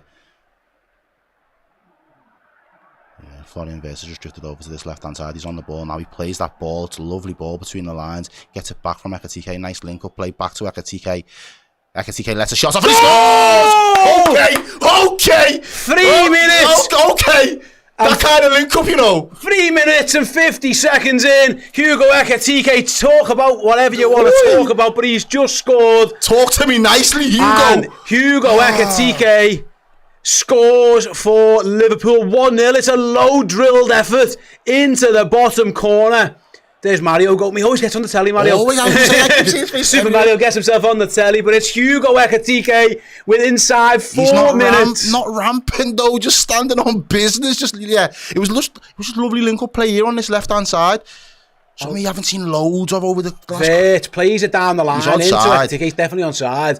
Ekitike gets it back. Nice feet. Him and Wirtz. It's an assist for Wirtz already, but it's all Hugo Ekitike. Little touch inside, and it's a drilled effort into the bottom corner. Through the legs of the defender. Dean Henderson can't even get near it. Doesn't get a sniff, mate. Sorry about that. And it's... not sorry, because Hugo is boss. Oh, have a bit of that. Arne Slot likes it. The Liverpool fans like it. And Hugo Ekitike. Yeah, and the chat. Hugo. Yeah, Errol, you got a big... Yeah, bro, he could be a big bro. He's big guy, big kid, like. And it's 1-0 to Liverpool. And it's Hugo Ekitike with the goal. Cole Palace cold there, really, because they haven't really had a touch of the ball. It has, as I was saying, just up until that kind of passage, it was all Liverpool on the ball.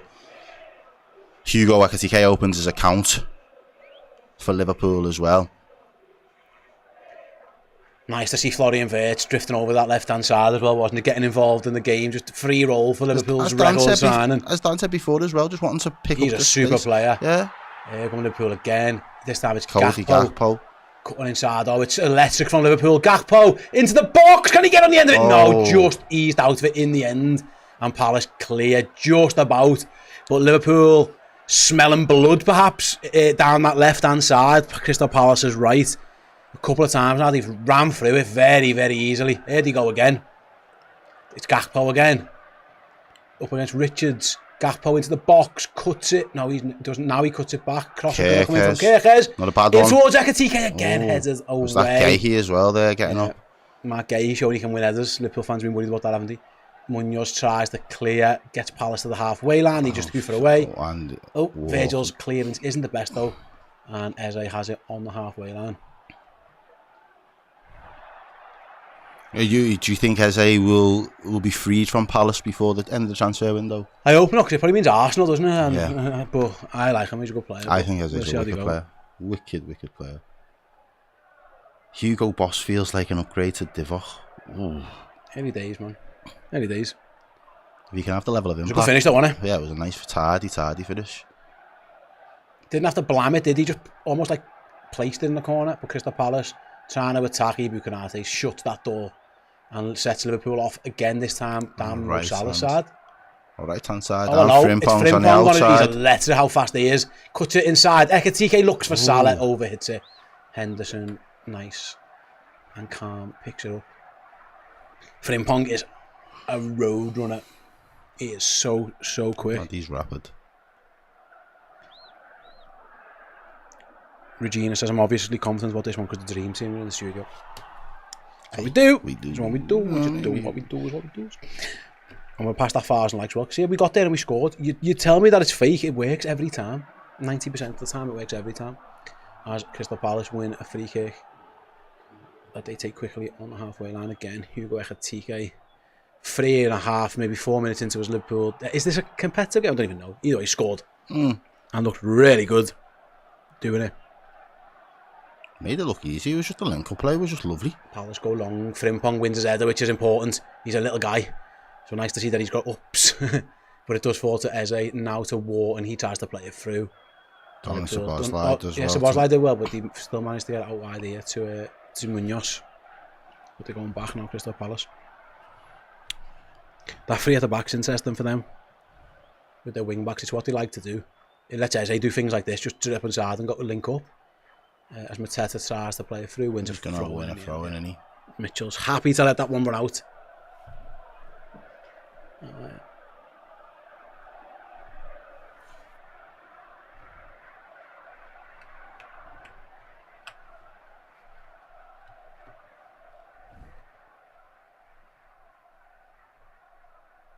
4 minutes into his debut, what a start. Hugo Ekitike.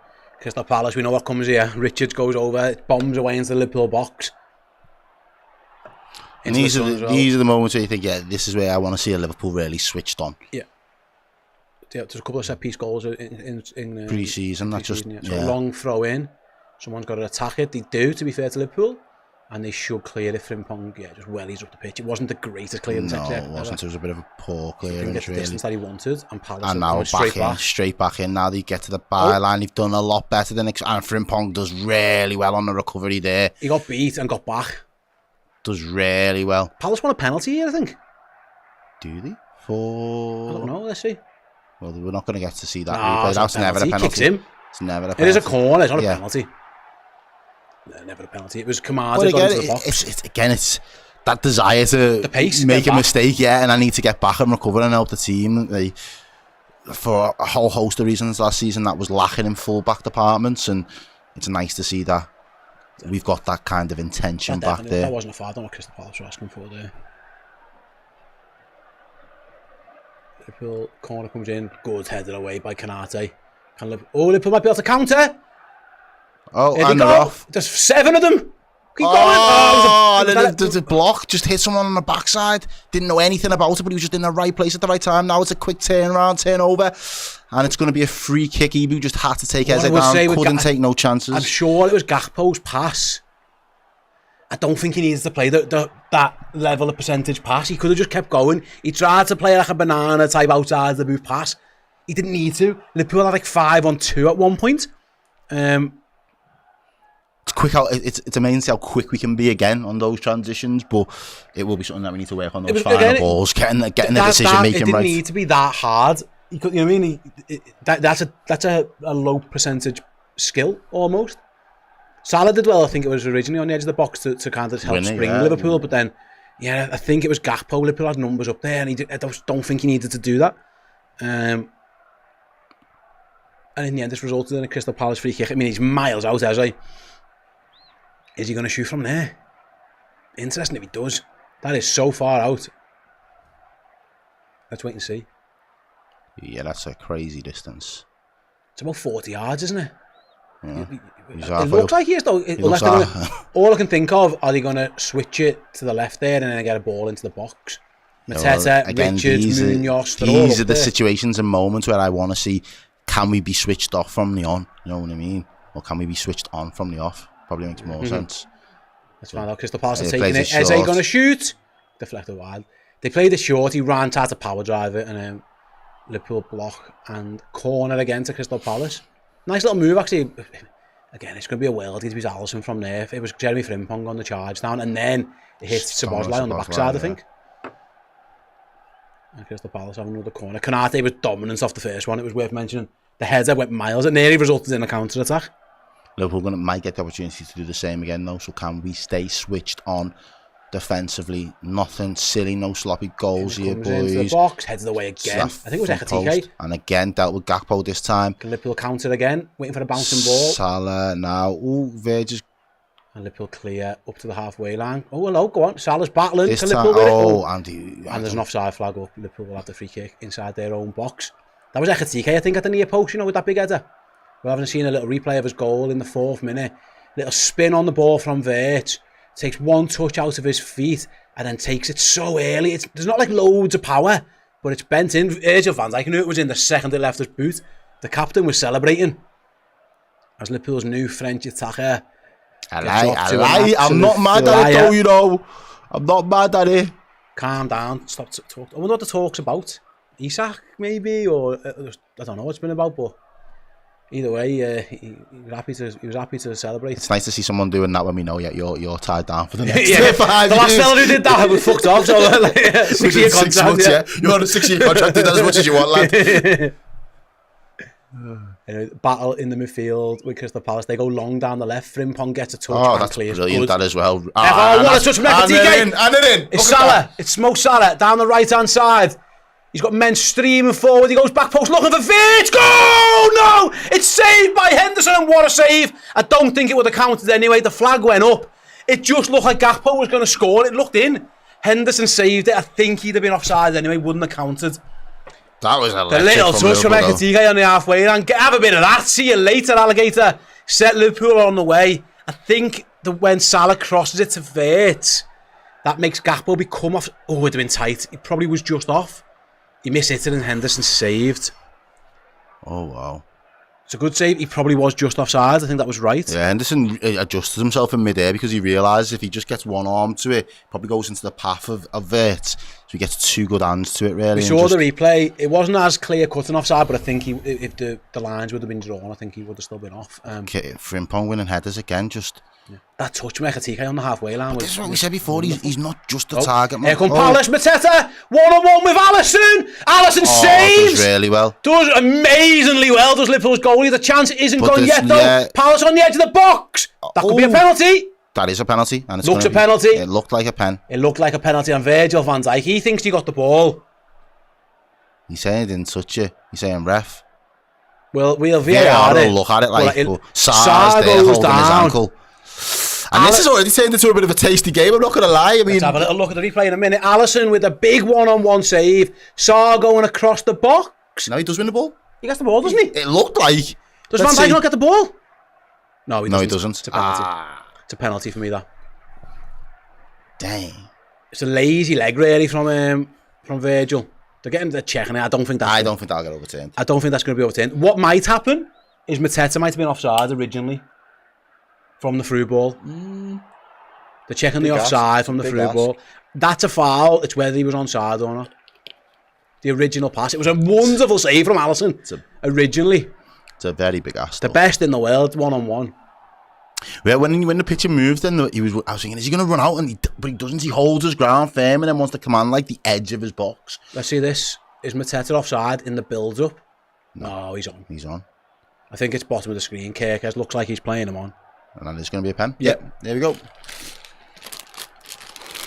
See the sweets, the nervous eating. That was lazy from Van Dijk. A nothing challenge, that really. And Crystal Palace with a chance to equalise. It's Mateta against Alisson. Another Frenchman. With the opportunity to score. Steps up, shoots, goal. 1-1 in the Community Shield. Jean-Philippe Mateta scores. He's going to go and do the boom at the corner flag. Oh. 1-1. Alisson did so well. I think Van Dijk, he looks back at that. That's a nothing tackle, isn't it? Just lazy dangled leg. It looked a foul to me. I don't know. Virgil's complaining, but I don't think he got much of the ball, if any. Just a little bit late, just mistimed it. But as I say, he just throws out, which is very unlike, it's very uncharacteristic from Virgil van Dijk. Mateta just sends Alisson the wrong way. But yeah, it was just lazy. It was a little bit. Liverpool had a couple of minutes, a minute or two there when it was a little bit all over the place. They didn't quite recover. Again, Mateta really should have scored a little bit earlier, to be honest with you. Alisson did so well to save one. No mistake from the spot. And it's 1-1 at Wembley.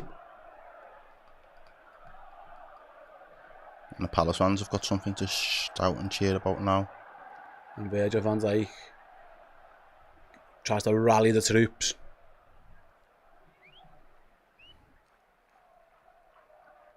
And Liverpool go long. We do look dangerous on the attack, don't we? And Palace hadn't really created that much, but they had a big opportunity to go. And I thought Liverpool got away with it, and then unfortunately just didn't quite recover. Can Liverpool get back in the lead straight away with their next attack though? They're going to try and do just that as Vert finds Kerkez. Shoots from miles out, blocked. Wow, he blamed it. Richards is, yeah, literally got to hold that. Oi. I feel for you there, bro. The Palace fans are lively now. They're the ones bouncing up and down. Yeah, two French. I'd like to see that. Again, it was hard to do the build up to how he got through 1-on-1 in the first place. Yeah. Just runners off. Just plays around the corner to Ekatike. Sure, well. he's foul. Ref about 4 fouls there. And Palace can look to break down there. Right, Munoz is a fly. He's another fly machine. He'll rapid. His touches let him down a little bit. That gives Kerkez a chance. The box into the sun. Alisson should claim that all day. And he does. No danger on that one. Yeah, but he is. Good outball there from 4 Palaces, that Munoz. And 18 minutes, we're getting close to the 20-minute mark. It's been all Liverpool, really. It has been all Liverpool. For the most part, but yeah, again, Liverpool. Let's hope Virgil just a little bit rusty, because that was he's just running across the box, just blocked the shot rather than trying to win the ball. It looked like just stick, but who am I? Still Virgil van Dijk how to defend. Yeah. As Liverpool give it away on the halfway line with Szoboszlai, he wins it back. Palace win it back again with Sarr. Sloppy. Yeah. Just a little bit Sarr casual. through the edge of the box again. He's looking for a pass. He's got one out wide to Munoz. Liverpool needs to be careful. There's going to be a cross coming in soon. There it comes. All the way to the back post. And wow, it was a poor connection in the end. Poor finish. There's that Sarr. Mitchell, isn't it? Coming round the back post and he gets it all wrong. And that's one of the things about us, though. It's a good run. Watch him. He makes a run from deep. Ghosts in round the back. He really does just ghost in. Nobody's picking him up. Yeah, and the connection's just terrible, but it's a good passage of play there from Crystal Palace. I think my only concern is sometimes, especially in the middle there, it just felt like we was passing for passing's sake. We're not really trying to progress the ball forward quick enough. And I think that slowed it down, really gives Palace the chance to kind of step in, nick the ball off us, and then it sprung them straight onto the attack. I think Liverpool have got to be a little bit careful in the way that we're passing the ball forward. I think Hugo's doing really well leading the line for us at the moment. Yeah, you might be able to use him a bit more if you want to. This time Frimpong battling down the left. Eze gets a touch inside. Liverpool should clear that. Szoboszlai there now. Does well, yeah, finds Kerkez, and Liverpool get a bit of foot on the ball. And that was good. And Liverpool are going to find a way out. Kerkez just goes over. This left-hand side's been very fruitful at that time, so I'm not sure why they're moving away from it, but they're going to try it. Szoboszlai with the big switch to Frimpong. What a pass, what a touch. Oh, really nice touch. Frimpong then to the byline. Always so fast. Going to beat crosses. His man. It's in! It's gone in! I don't know! I don't know how he's done it! I don't know how he's done it, but he's done it! What has happened there? It's gone in. Jeremy Frimpong. It looked like a cross. Hey, Frimpong, baby, Frimpong. We love it. The remedy. Jeremy is in the building, people. We love to see it. I don't know how that's gone in. I can only apologise. I was just looking at Cody Gakpo at the back post. The next minute the ball was in the net. I think Dean Henderson's had a stinker. We're going to have to wait and see the replay. But Jeremy Frimpong doesn't care. He's dancing away. Yeah. I asked why Liverpool were moving away from the left. Well, this is why. It's a wonderful switch of play by Szoboszlai to Frimpong. Always going to beat the man on the outside. Look how fast he is. Bye. And I'm gone. Toodles. Goes for the cross. Oh, just loops in. Just loops over Henderson. He's definitely trying to cross it. He's not trying to shoot, but who cares? Who gives Henderson. He can't get a touch on it. He can't even get a touch to it. The flag the ball. Have a bit of that. Dink. They're disgusting. The spin on the ball. They're disgusting, then, you know. Because if he meant it, it's a ridiculous finish. But he just didn't mean it. Aye. And Liverpool have got their lead back. On the 20-minute mark, we missed the chance just because that was an unbelievable goal. But Jeremy Frimpong scores. Liverpool's second. Wow. 20th minute, and we scored a goal. The graphics saying 21, but we I can play the Jota song now. Missed it with the action. I don't mind the little dance celebration. I like it. I can get with that. And 2 Liverpool goals from 2 Liverpool players as we played the Jota song. It wasn't exactly on 20. We got a bit caught up in the action.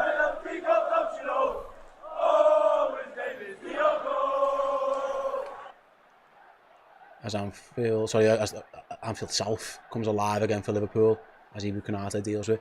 He is so fast, Jeremy Frimpong, man. He left him for dead. Mitchell's not slow, and I think it was over 2 yards. It was, mate, he was gone. And listen, I think it's a miss cross. Don't get me wrong. And maybe a little bit of a looping defence. I didn't even quite see if it got a deflection, but who cares? I just think it went clean in. The spin of it, straight as soon as it left his boot, it was just spinning towards the goal. Henderson knew straight away he was a half. He was in trouble. Yeah. So I was like surrounded here by Palace, and it's done really well. So well. Find Gakpo. Now, Liverpool break. Get first on the ball, play him, man, play him, blood. You've got to play somebody in there. Yeah, it took too long. Gakpo and Palace have cleared with Eze. The decision making has got to be better because it's Eze versus Konate, and Eze's got 3 man. Nice. And Frimpong. Frimpong and Kirk got back. Some of these new lads really putting it in here today, mate. And right back, chasing back, man. To be fair, Bradley does that. Here goes Palace again down there left with Kamada. He goes backwards. The Gakpo really should have took a bit. He took forever. It took forever. So Bosley did so well to release him. And there's Verge stepping in now, done really well on the ball. Again. First to Salah. Oh my God, saying that, Jesus. Just saying that's electric. Oh, clattered into there, but Frimpong does well again. Battling this time, he does lose out. Mitch. Far away there. Got a couple of super chats that I missed earlier. I can only apologise. Earlier on, it was Carl Martin said, "Yes, let's go Reds. That's the way to get the season underway." Hugo. Beth McCard says, "Another season watching the Reds. Wouldn't want to watch it with another fan channel." Yeah, don't change the dial. Raj, nice one, Raj. Desi says, "All right, lads, great to see the dream team back." Yo. Carl Martin, woohoo, we are an attacking machine. And Raj again. Goal in the 20th. Yo! He just feels like a vibe. Like, if you could go and party with any Liverpool player right now, best believe I'm partying with Jeremy Frimpong. We're having a little water break here, I think, for the injury, as Raj again says, yeah, goal in the 20th. Alright, Peter Diogo. Yeah, we did play the song again. Yeah, 100%. Nah, I'm definitely... Who are you out on a night out without on a lash? He feels a bit much for me. He might be. He's a bit much. I reckon we'd do damage, me and Jeremy. Yeah. We get out there, we'd do some damage. Yeah, I can imagine. See, I'm not a big mad night out kind of guy. I'd want it to be a bit of Florian. He's young, Florian Wirtz, doesn't he? So strong. I could see you with like a Robbo, like a bar. I don't think so. I think Robbo would. Do you think he'd drink under the table? Yeah. Maybe Ali, me and Ali. Barbecue. Yeah, hello Barbie, me and Ali. I could see that. I'd have my apron on with like, looks like a bikini, you know what I mean? A dar bikini. Do you know what? I can fully see that. I'll vibe with Ali. Yeah, no, I can fully see that. Yeah, you might baptise me while I'm there. Not a bad thing, but yeah. And there is like, I don't know if it's an official water break that, or it was just everyone was injured. So he's taking a break at Wembley. Yeah, Wirtz could dance as well. Yeah. A couple of people saying he'd want to go out on a night out with Robbo. No, yeah, I get it. Yeah, no, I think what you said's right, though. He might be able to just...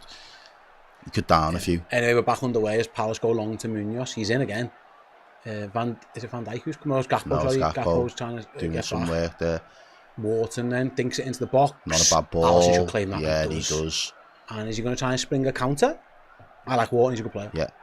No, Allison, that goalie kit looks nice on Ali, doesn't it? Good to I see don't think I've ever seen him look bad in any kit, though, to be honest with you. Yeah, it's a joke, isn't it? Konate, he's got a whack to the face, whack in the face, he's saying. Konate's crouched down. I think he's either got something in his eye or someone's hit him in the face. How warm is London right now? Probably a couple of degrees warmer than Liverpool. think we're low 20s maybe today. 27. 27. Okay, 27, so wow. 28, So it's quite a warm day it's then. down there. So one day, wham. Worked out it's in a fad night. I've got no idea. Isn't it double out 30? Right, that's in the wrong I place. think I usually go with double out 30, which makes like 85, 84 maybe. I don't know. I think Canate just got something in his eye as he brings the medical staff on. I don't know if he got a whack in the face or just something got in his eye. I'm impressed how Curtis Jones just stayed tucked in for the full 26 minutes. Palace going to make a change, substitute anyway. They're going to bring Will Hughes on. Yeah, the Milky Bar kids getting... Josh has Verts playing. He's not not right. He's not pulling the strings. We haven't seen a lot of him. He got involved. He was involved early in the goal. It's been a bit scrappy, more so for him recently. It's Kamada, by the way, who's going to go off for Crystal Palace. He's obviously got some type of issue, so they're going to bring on Will Hughes. And he has an assist to his name, yeah. Yeah, he does, yeah. I mean, honestly, as assist goal, it wasn't put on a plate for Hugo. You know what I mean? What do I think? And yeah, they've got a guy down still. Did you say it was Kamada? Kamada, yeah. Kamada. Like he's going to go off. Will Hughes is going to come on. That's the thing about these games. As much as you want to take it serious, they don't have the right level of intensity. The last thing you need is picking up silly injuries or anything like that. So, exactly, yeah. Any level of proportion. You just you wrap them up and you got to protect the player. Tell you what, I've been very impressed with Errol as we have this little again another extended break. Ekatike. Okay, talk to me. He looks like the link-up play. He gets it. You're right. Liverpool haven't used it too often. When they have, they give it to him and he's done well with the little flicks, holding it up. The run for the goal. He kept himself on side originally. Little link-up play, good finish. Again, it's tidy for a big fella. 28 minutes into his, again, early days and what have you. But when we signed him, I was like, okay, he's raw. He looks more accomplished than raw at this moment in time. Oh yeah, he looks like his all-round play looks fairly smooth, polished. Yeah. I thought that was. There's a little bit of silk to the thing that people most had an issue with him actually was more his finishing. Well, he showed there. Don't worry about that. In that situation, it was unbelievable. He didn't have to blam it. He just kind of guides it past the goalkeeper. And Henderson's not a small keeper as well. He's quite a big keeper as well. So to beat the whole frame of him and just tuck it into the side net, and I think it makes it a very good finish. Back underway as Alisson kicks it long. I'm not sure where Ebu was there back on the pitch or and again another flick there. There you go, Ekatike right on cue.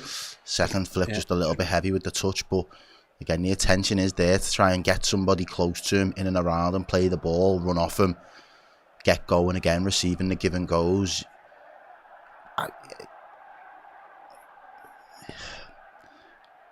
There's something about where we figure out. I feel like he's actually going to be like one of the underrated signings of the season. Because he's just going to come up clutch. He plays, doesn't he? But I like him. From what again, he's going to flatter to deceive at some point. Very early days, but he's got that to his game. You can just feed it into him and just bounce back straight away. Yeah. As Liverpool go long this time. Good ball from Szoboszlai into Gakpo. Takes him a while to get it under control, but finally does. But unfortunately, he has to go backwards by the time he gets there.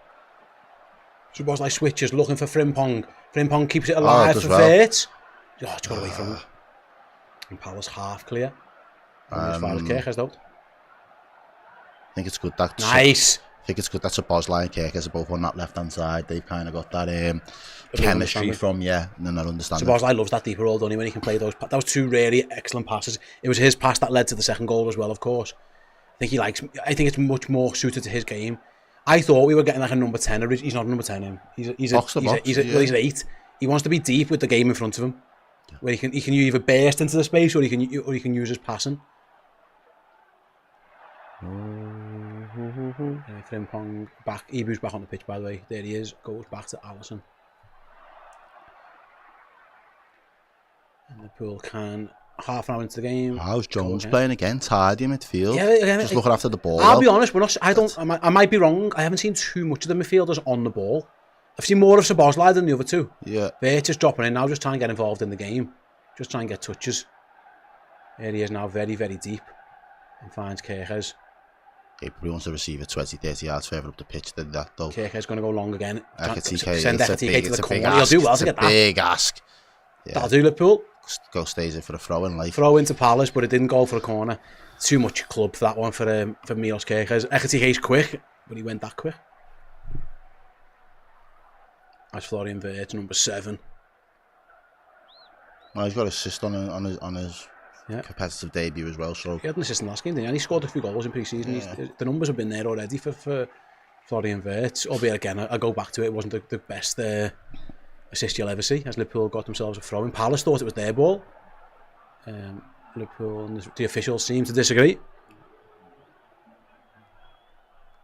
He's got this free roll, hasn't he? They're clearly trying to do a little man marking job on him, so he's trying to get away from him. Yes, Warren. That's got the... Either way, Gakpo now... Ref, come on! Gakpo wanted the foul, not given. Silly that. Palace go long again. Silly that. Liverpool need to pick up the seconds.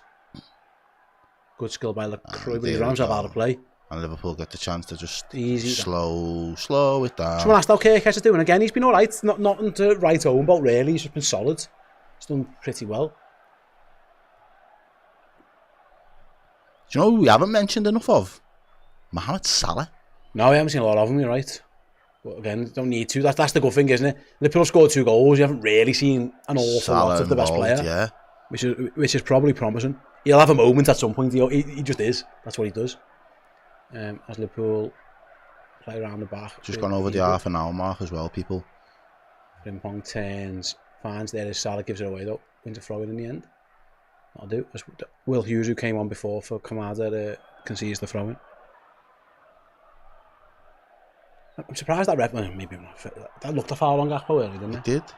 I'm not sure why he went down if it wasn't. Frimpong gets the ball first. Ekitike backs into his man. Just loses out in the end though, and Crystal Palace again try and find Eze early and often, which is a good plan. And then they go long. Mateta with a chase against Van Dijk. There's no Tsar rather up against Van Dijk. Tsar to the edge of the box, cuts inside, looking for a pass. Can't get it. It's a poor ball. It's better from Van Dijk there, just to not engage. Yeah, that was much better. Didn't engage it, and Gakpo was who got back. And now Ekitike's off again, stretching his legs. Go on, the big guy. Hugo Ekitike cuts inside, plays it inside, good little spins like Gakpo. Here's Mo Salah. I just didn't expect he was on his heels there, Salah, a little bit. Yeah, you're right. Just a little bit on his heels, unfortunately, for Liverpool. The attack hasn't completely broken down. There's Jones now. Liverpool, there might have been a chance. Salah goes down the line to Curtis Jones towards the corner flag. Gay comes out to engage. And wins the ball, does really well there, Gay. Does so calm and composed there. Just the pass, just give it straight back to the solo. Didn't look at all fazed by what Curtis Jones was trying to do. I like Ekitike there, I'm trying to think, he reminds me of someone then as he was running inside, it was a bit Gakpo-esque actually, with the little play into Gakpo. I don't know if it was his pass that was off or Salah was caught on his heels, I don't know, as Liverpool go long. Gakpo, what a touch by Gakpo. That is, what a touch. Wins a throw in as well. Great touch. Munoz there having to battle to make sure that Gakpo doesn't get no ground on him. That was some touch there. Someone says he reminds me of Kanu. Gangly.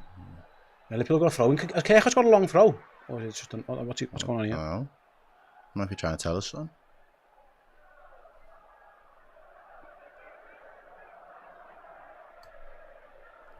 We're looking at the Palace manager and the bench for the time being. Why? I'm not kind of sure. Yeah, but now we're back with the play. Right, Liverpool, Milos Kirkhead's throw in then. Let's have a look. That's got a long throw. And in it comes. And Ekitike flicks it on. And that was Verge. Oh, was it? Oh, sorry. Yeah. I can't see the numbers on this guy. My eyes testing. The big fella there, Palace just slow to Palace get back. Cleared it and there he is there, just running back now. But it was Virgil van Dijk winning the header there from a long throw. Good throw now, wasn't it? Maybe that might be a... No, we have been watching Arteta.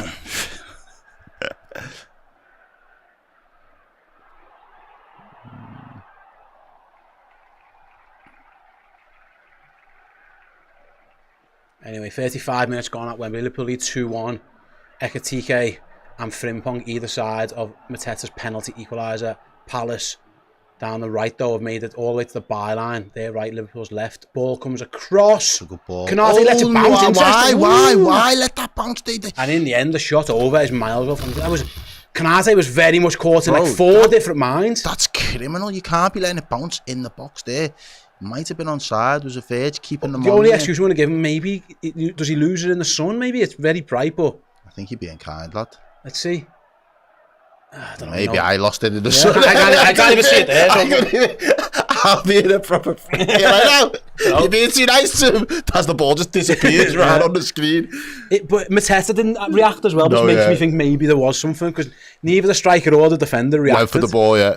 Oh, nice. Liverpool have played it out again down the left. And it's Thomas Sabah's line now. Acres to run. Keep going. Keep going. Just keep on going. Man on now. Oh, Munoz got back. Oh, wow, he did so well. Where's the shouts? Come on, boys. Yeah, it was good from Munoz to get himself back. I was saying keep running, but Sabah's slowed a little bit and was caught in the end. But anyway, that's by the by. Liverpool have got it back with the skipper. And again, this first half really has been we look dangerous, don't we? Yeah. It's a hot Wembley day early on in the pre-season schedule. Liverpool. Maybe Liverpool's having a little break on the ball. Palace's press has stopped as well for a little bit. Well, it's kind of half-assed, isn't it? Mateta might change that now. Here they go. Put a bit of a clinic on here really in this first half though. Liverpool go back to the goalkeeper. Where's Alisson going to go? He's going to look for Salah. Never a bad option if you can get it over there. Palace deal with it though, and Will Hughes. That was Gay, wasn't it? That's the only thing with Gay at the moment. He is very much used to playing as a back three, isn't he? I know for England he did back two, but he plays a lot in a three. If you wonder, maybe quite like him, and if Liverpool are going to try and sign him, it's a slightly different role. Well, it's a very different role. He has as a crew, and Richards. He plays like left hand side of a three. As Palace go long down the middle again. Two straight. You know what? It was a good run though by Mitchell, but the ball was poor. Alisson, Becker, Wharton. Goodies. He likes to try and play those line breaking passes. Onside again.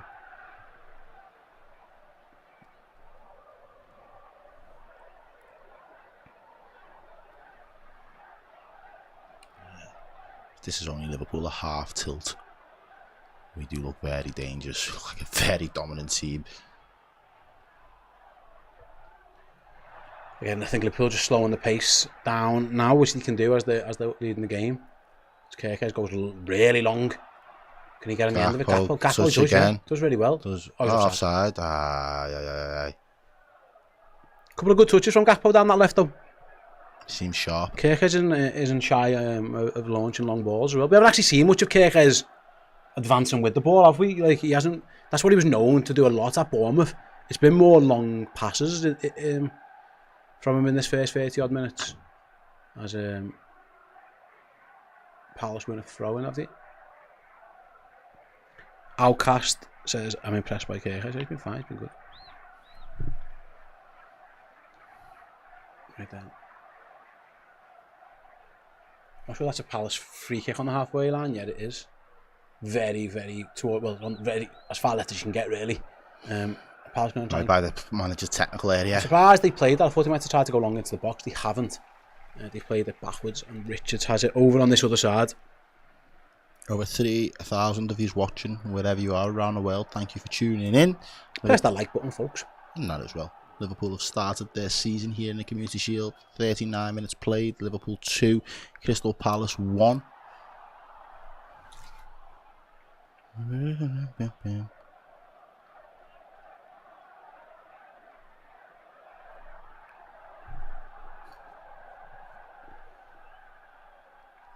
And though there, he wasn't happy with that Anderson, was he? Kicked it straight out of play. Goalies love that, don't he? Kick it out of play, blame the fella. Yeah, why wasn't you there?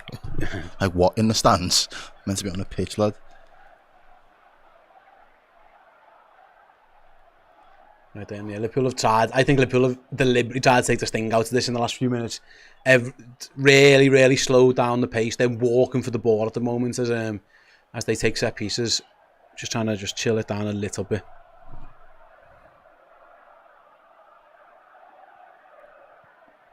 As Alisson Becker has the ball at the back, plays it to the captain here. Again, walking pace almost, and there's no press.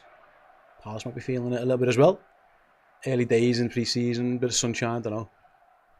The tempo has gone out the game a little bit. Yeah, completely. Maybe both sides are waiting to get to that time. I don't know, but still a long way off because there was a water break, there was a VAR check, there was an injury break for Kamada, so there's been a fair few 3 delays. minutes, yeah, good. Nice. Oh, nice one. They got the tempo. It was Kirkes trying to get on the end of things. Now he's trying to get. Ooh. Didn't quite get there though. Nice link up. I think it was Vertek, TK and Kirkes trying to all combine.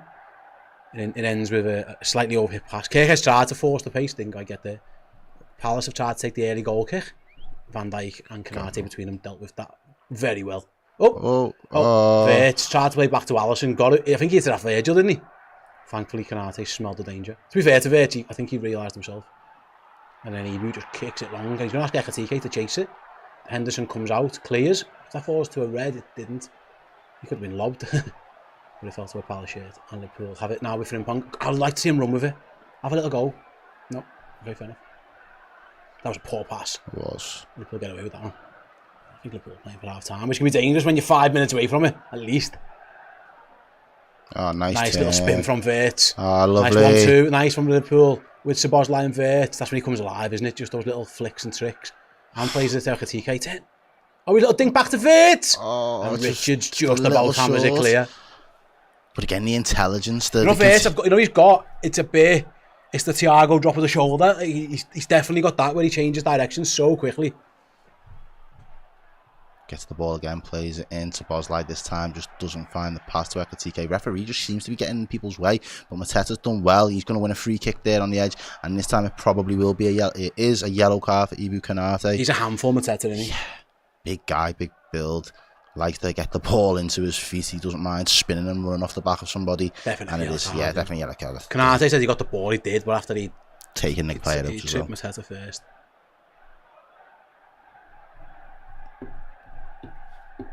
He is a handful, Mateta.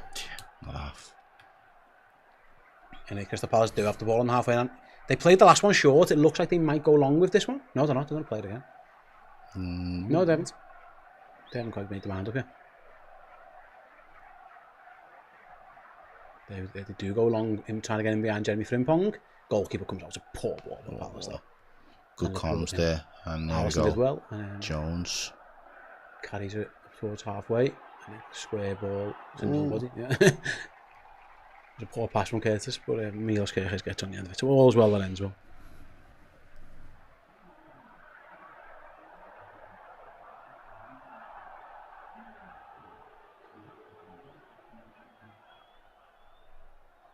Anyway, the ball's back with Alisson, who just absolutely smashes it as long as he can.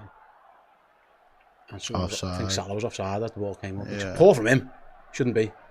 Again, very few mentions of Mohamed Salah's name so far. Not that he's been bad, he hasn't had the ball. Just haven't serviced him enough. Haven't tried to get him into the game much at all so far. 6 addition, we said there'd be quite a few.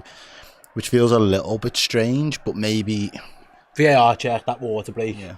And then can Oh no, I was talking more about the Salah. I understand this where the 6 minutes have come from. Of Salah, I mean, we haven't seen any of them. Again, it's all new, isn't it? They're going to have to figure this kind of stuff out. Maybe it's just a ploy that they like Crystal Palace. They maybe think there's an issue down their left. As Ekatike wins the ball back from Richards and spins away from him. Keep going, lad. Referee! He was clearly pulling his shirt in the end. Liverpool have a throw and it looked like a foul to me. Good battling between the two of them. I'm sure, I mean, it probably blindside to the ref. I'm sure he had a chunk of shirt. But good defender if you get away with it. Van Dijk goes for that big switcheroonie. Here is Salah. Oh, Gay does well. I think it was Gay. Frimpong is clattered. Palace come away and they go long. They're so direct. Van Dijk should deal with that and does. Not only does he deal with it, he heads it, passes to Konate with his header. That was great. And Curtis Jones can pick up the pieces. That was awesome from Virgil. He didn't just... He knows Palace like second balls. Yeah. He heads this to Konate. They do love a direct ball, get on the end of things, don't they, Palace, at times? I mean, you've got someone like Mateta up there, you're going to want him, aren't you? Absolutely. And we've still got about another 5 minutes, so as you said before, taking the pace out of the game with the best part of 10 minutes of the first half still to go. Yeah. Liverpool free kick over by the touchlines in their own half. They go backwards.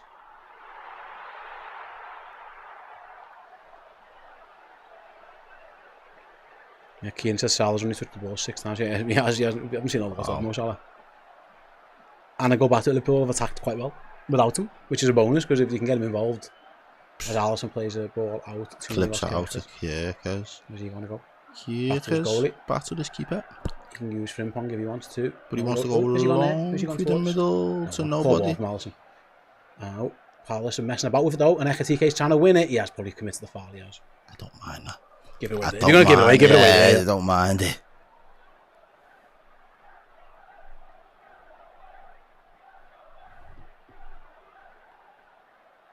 Just takes his leg.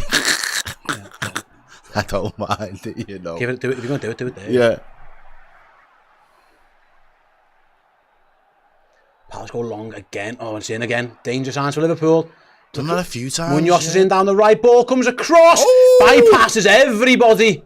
Oh. That switch of play. They love that big switch. And he's a very good player, Munoz. And it was Sarr trying to get on the end of it. Liverpool had numbers streaming back. Space though. Finds the pass and just... You know what? I think Canate does enough. I don't think it's a foul. But I think Canate just does enough there. They don't appeal for nothing, do they? Glasnow's just pissed that. I think Canate just give him a little nudge. Yeah, we're getting caught on that. That diagonal's again all the time. And it isn't. It's just one. Again, it's just they're good at it. It's hard when you're up the pitch. It can happen when your fullbacks advance. But he seems to have acres, doesn't he? When it happens, he's done it 2 or 3 times now. Anyway, throw in down the line at Liverpool. Who's out on actually? I think there needs to just be a little conversation between him and Cody, or if it's going to be Szoboszlai who comes over and just drops into that space to just at least just cut the pass option out. Yeah. If you've got someone in that space covering it, you're less likely to want to go for it. Allison's on the ball, needs to go and does switch it out. His feet kicks it long. But clearly by leaving it open, that's the pass on for them every time. The ref's done that a few times, just been in the wrong place at the wrong time. A bit of a bouncing ball. Palace win the header. If Mateta's going to try and chase it, is he on? He's offside. He's offside. He missed it. And his finishing was filthy. To be fair, the official put that flag up straight away. Yeah. Usually they dilly-dally, he knew. Was he offside? It's tight that, you know. Tight, yeah. It's probably one that you'd want to let them play on, but he missed it anyway.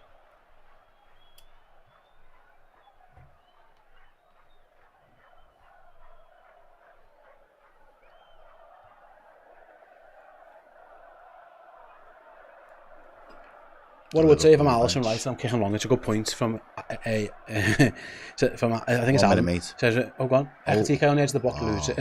When we're going long, why not kick towards Gakpo and Ekitike, not Salah? You know, the 6-foot lads rather than it's a fair question. Yeah, valid. Liverpool down the right, Ekitike drifts over there. He can do that. That's the good thing about him. He'll interchange if he can.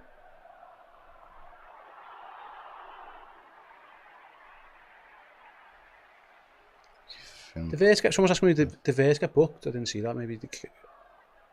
Munoz. I like Munoz, good player. Yeah, someone saying there. We kicked the ball away. Okay, Milos has been nowhere to be seen in defence. Again, I don't think it's that. I think that's just the system. Here's Verts anyway, we'll come back to it. Edge of the box, dances through. Florian Verts keeps going, plays it across, cleared by Palace. Back to Verts though. Can he find something? Dinks it across the Frimponger's mate. He shoots, he gets under it.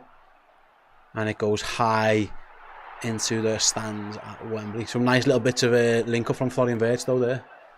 This bit's delightful, Errol, look at that. Oh. Just got under the Frimpong, didn't he? Yeah, leaning back.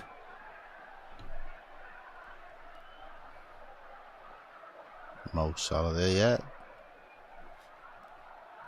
We haven't seen a lot of them. No. I'm sure the camera's panned to him probably more times than he's actually touched the ball. Yeah. Interesting to see what he makes of it, but at the same time, he's not going to be moaning when his team are 2-1 up. Palace go long again from the goal. And it's Liverpool's new boys that have really added to this team. Right then, Palace have won it back. Chance again, Liverpool needs to get back again. There's Gakpo, there's that. Ooh. Allison's dropped it. Just about gets away with it and throws it. And now Liverpool Gakpo. Counter. Go. It's Cody Gakpo. Liverpool have got, it's 5-on-5. If Liverpool can work it right. Just slowed it down. Which probably isn't the I thought Alisson had spilled that right to the defender.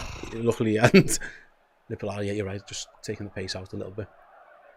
Which you can't fault them for at this stage in the first half. Nice round the corner.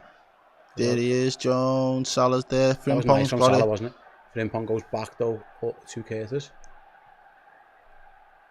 Still got a minute and a bit to just play at this injury time. Yeah, there were 7 minutes added on. Yeah, they threw 7 minutes up. I think Errol did mention it before, but we're into the 51st of those 52, or the 6th of those 7, if you will, with Ibrahima Konate on the ball. Liverpool just playing for half time now. Although Curtis Jones looks like he's trying to find something. Maybe that's not a bad option, I don't think. Knocking it round. Here's Kirkes, he's got Firth down the line. No, Firth, little 1-2 with Kirkes, and off he goes. Kirkes ups the ante, gives it to Gakpo, cuts inside, plays it to Firth, one more. Oh, what a ball into Ekatike! Should have laid it back. See, that's the thing. Too crowded out, too many passes. And then Mateta is looking to break for Palace right on the stroke of half time. Here's Eze. I mean, someone just needs to belt him, really, don't he? No, he's slowing down as well, which is interesting. It got very congested in there, didn't it? He's got 3 centre halves. I'm not sure that's where the place is. Space went. But it's nice to see that when there's a low block like that in front of them, it's nice to see that they're trying to find little pockets to just play in behind. Palace go long again. Oh, Kirkes hits the deck. Loses out. Munoz crosses. Liverpool need to be careful. Canate flicks it away for now.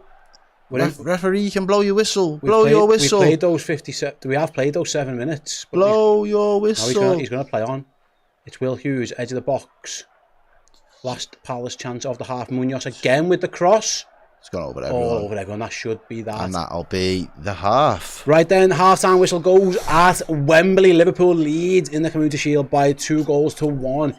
Hugo Ekatike and Jeremy Frimpong, either side of Jean-Philippe Mateta's penalty, give the team in Ekru the slight advantage at the break. It's been quite the battle in certain phases. Liverpool have looked okay. Not at times pretty good. I think I'd love to know your guys' thoughts. Whether you're in the YouTube or you're one of our Redmen Plus legends on Discord, get your thoughts in. I'll read a few of those out right now before I get Errol's. Asma says, nice. So good stuff, rather. Shawnee says, yeah, nice half, yeah. Scott, not bad for a pre-season game. I think that's about right.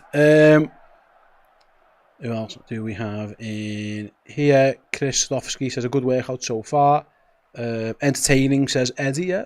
There's still bits to come. I think it's been pretty good, Errol, for the most part. There's a few areas where Liverpool defensively, I think definitely that switch of play, Munoz has had a lot of crosses into Liverpool's box. To be fair to the Reds, they've dealt with most of them when they've been brought in. But other than that, the goal was a bit of a mess. So it hasn't been perfect, but they look pretty decent, especially to start with. Yeah, they look like they're in a good shape at the moment in terms of preparation for the start of the league. You know, in terms of can you field your strongest 11? We said that the 11 today did look pretty strong. In all fairness, obviously it's good to see Alisson back in goal. I think he makes a very good save before the penalty happens, so you know that he's still got that level of sharpness. And I think 1v1 he is probably the best goalkeeper in the world.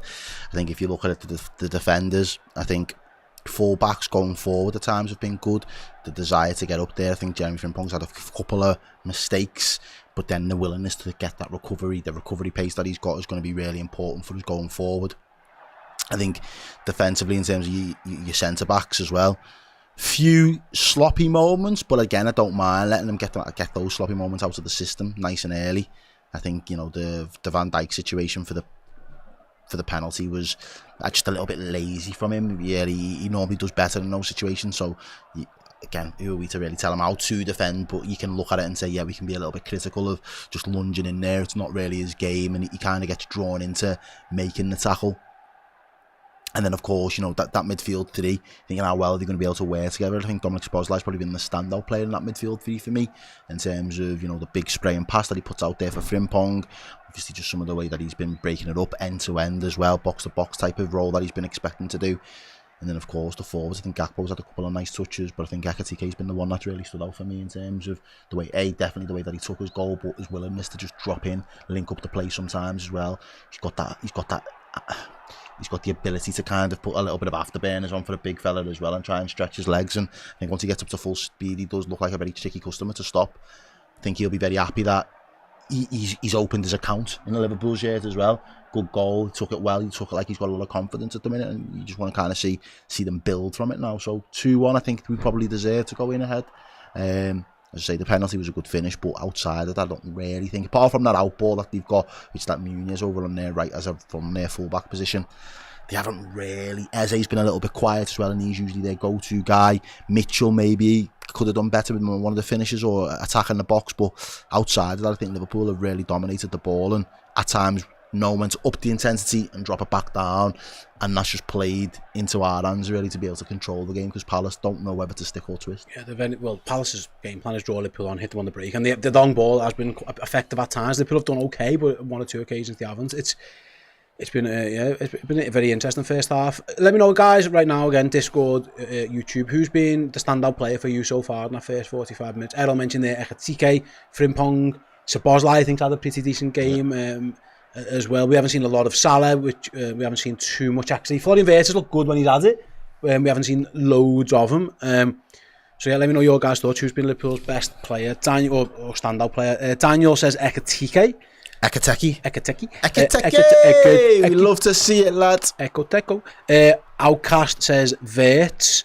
Hazard again, Wirtz. Gurumi says either Ekatike or Frimpong. Szoboszlai and Ekatike from Phil. I think if people are saying Wirtz right now on these performance, I think you probably only seen him play at like 40%.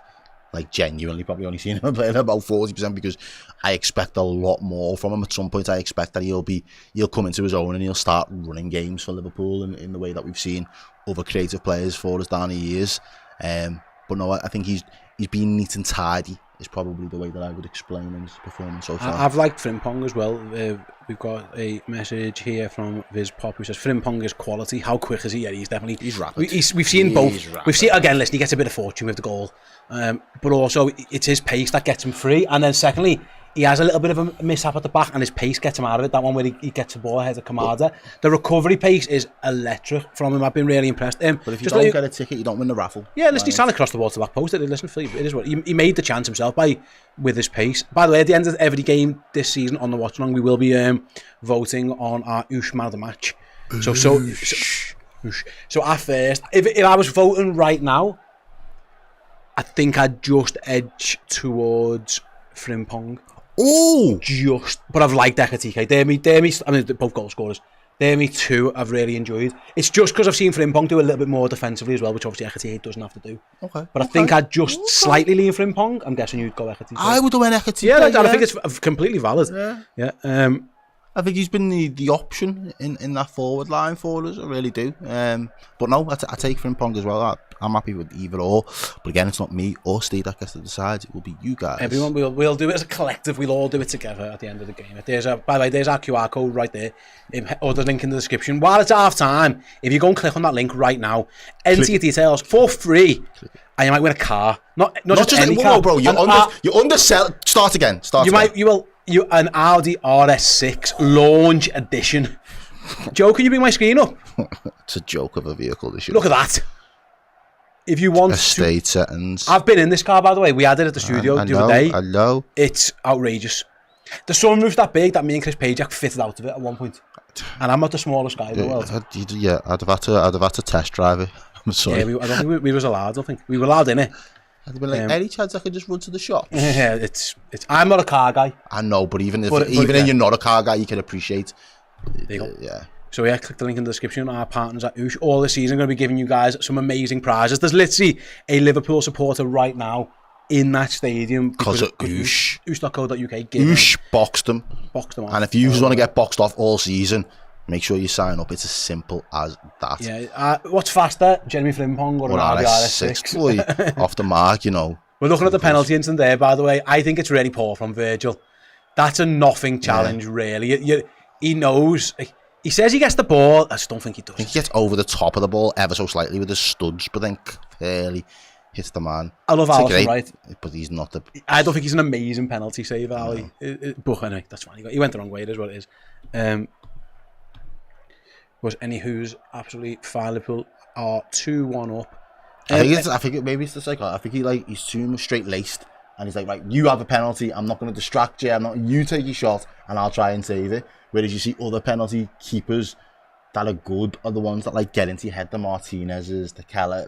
There are certain keepers that want to do the mental games to try and weaken your chances of being on focus. Whereas Alisson just lets you get on with it. Yeah, he'll crack on, do his own job. We've got a couple of super chats here. I will get to those now. Get into the supers. First one. Josh Owen says, when does the Champions League draw? I can tell you, Josh, that is on Thursday the 28th. I believe unconfirmed reports that Chris will be back in the building for that one. Chris, by the way, he's the guy. He is Mr. Champions League. He's the guy. Chris has booked a bit of the summer, a few weeks off with his family over the summer, done a bit of travelling. I'm led to believe he was meant to be off work that day.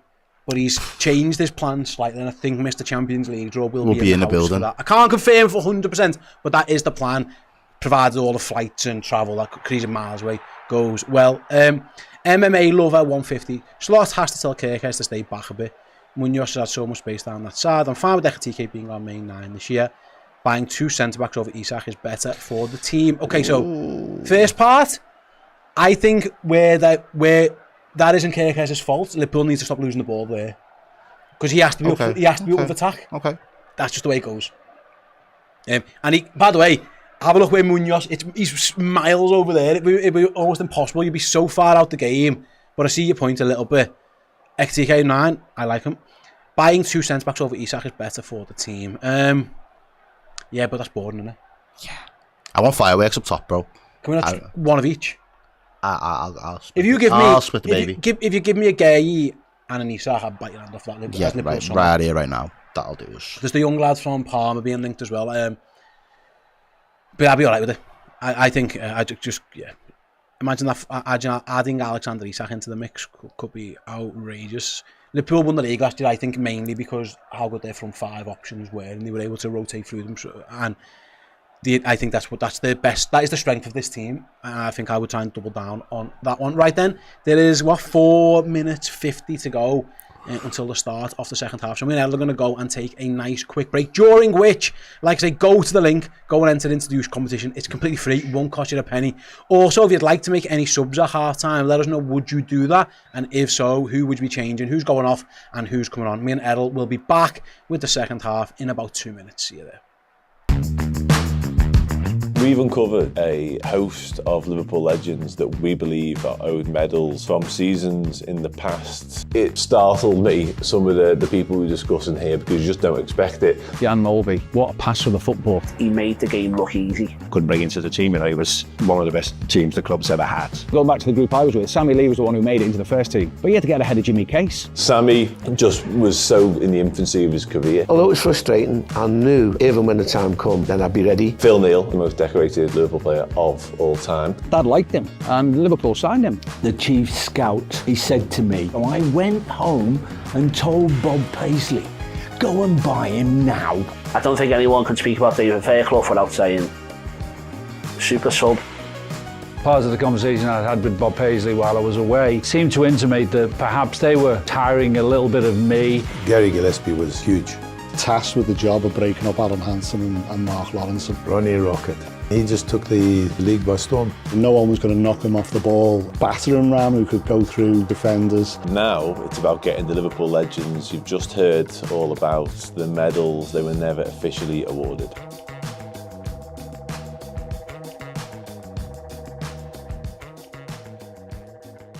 Hey everyone, how would you like to win this? Hold it up for them, Errol. This is a Liverpool shirt signed by 2 icons of the football club, Steve McMahon and Ronnie Whelan. Medals and trophies galore. At the end of August, we'll be giving that shirt away to one of our Redmen Plus Legend subscribers. If you want to be in the draw to win that, and every single month we do these sign competitions as well, head on over to redmenplus.com, become a Legend subscriber, you'll be in the draw. If you are one of our Captain subscribers, simply upgrade your account, become a Legend, and at the end of August, Errol, someone will be winning what is an absolute beauty, isn't it? Yeah, we love this. Redmenplus.com, become a Legend. Welcome back, welcome. I mean, that was me and you, back to me and you. Redmenplus.com, become a Legend. We look better now though, you got a tan, I got my hair done. Yeah, you're looking good, Nick, you know, you've been working out. Yeah, we try. You're looking good, we try. New season, new vibes. Exactly. We're trying. Yeah, you look great, man. You look awesome. Not that you didn't look great before, but you look fantastic now. Summer, you got to get your summer bod in it. That's what it is. Bolton. Trying. It's working, man. I'm very impressed. Anyway, that was me and Errol a few weeks ago, telling you how to win a shirt signed by 2 Liverpool legends, Steve McMahon and Ronnie Whelan. Redmenplus.com. Become a Legend subscriber. You'll be in the draw at the end of the month. So far this year, we've given stuff signed by Kenny Dalglish, Craig Johnson. We've had Vladimir Smicer. We've had Gary McAllister, we've had John Aldridge, we've had Sammy Lee, we've had, who else have been on there? Tasha Dowie, we've had Bruce Grobbler. It's ridiculous. Keep doing it. The list just goes on. If you want to be a legend, that's how you got to do it. LJ4Y90, I don't know if I've got the name of this. Fresh Trim Errol versus Cap Errol is a debate. I'm always going to go fresh from Errol. Yeah, so like fresh, like it's just different. Like the confidence levels just go up. How long is it, Tim? Fresh? I'd say once you get the braids or the locks patterned for a good 10 days before you need your next little shape up on the borders. You're happy for 10? For 10, and then I need another one, and then that'll give me another 10. But then the braids at the back end of that 10. So if you're wearing a hat, it's been at least 11 days since you had. Yeah. That's it. Yeah. You look great when you wear hats as well, mate. Don't get me wrong, but yeah. I just the fresh trim, man. Just the full complement is out. Yeah. But yeah. Get a room. We've got a room. You're the voyeur right now. You're watching us. Sicko. Yeah. You're literally watching us in the room together. That's on you. You're telling us to get a room. Jeez. Excuse me. Super chat from Michael East. Thanks very much, Michael. It makes me feel a bit better if Isak doesn't happen now, given how impressive Ekitike looks. He's linking up so well with Scappo and Salah. I agree. He looks promising. I still think we're short in numbers more than anything else. Yeah. I think if it's not Isak, and I hope it is, because I think he's fabulous, I still think Liverpool are one short. There's young Rio and Gamoa. I'm sure we'll see him at some point. Don't put too much pressure on him yet. Will be my thing. We also lose Salah for the AFCON at some point, by the way. Yeah. John 097661 says, I'm greedy, I want Isak. Yeah. I'm like you, lad. Show me the Isak. Quinn is in the chat saying, I'm chilling at 3 AM in New Zealand with the main man, MC and Easy. Oh, I don't mind that. Easy? I don't mind that one either, to be fair. Easy. Hope you're doing well, Quinn. All is well as Liverpool warm up again. I did just see the picture that he posted on Twitter as well, if it is who I'm thinking it is. Yeah, man. Big up, bro. By the way, go and check us out on social media. We've got Bobby on the ones and twos today as well. So new addition for the season. Big up, man, like Bobby. We've got social clips when we scored a goal. So if you want to go see me and Errol doing the frimpong dance again, it's there on social media. Yeah, man. Yeah, go follow. I'm doing well on my numbers on me following now, so go follow on the Twitter as well. If you don't know the handle, I'll tell you the handle. Errol0151. Twitter me, people. Yeah, we need tagging in those boys. We need tagging and we need links. Yeah. Let's do it properly.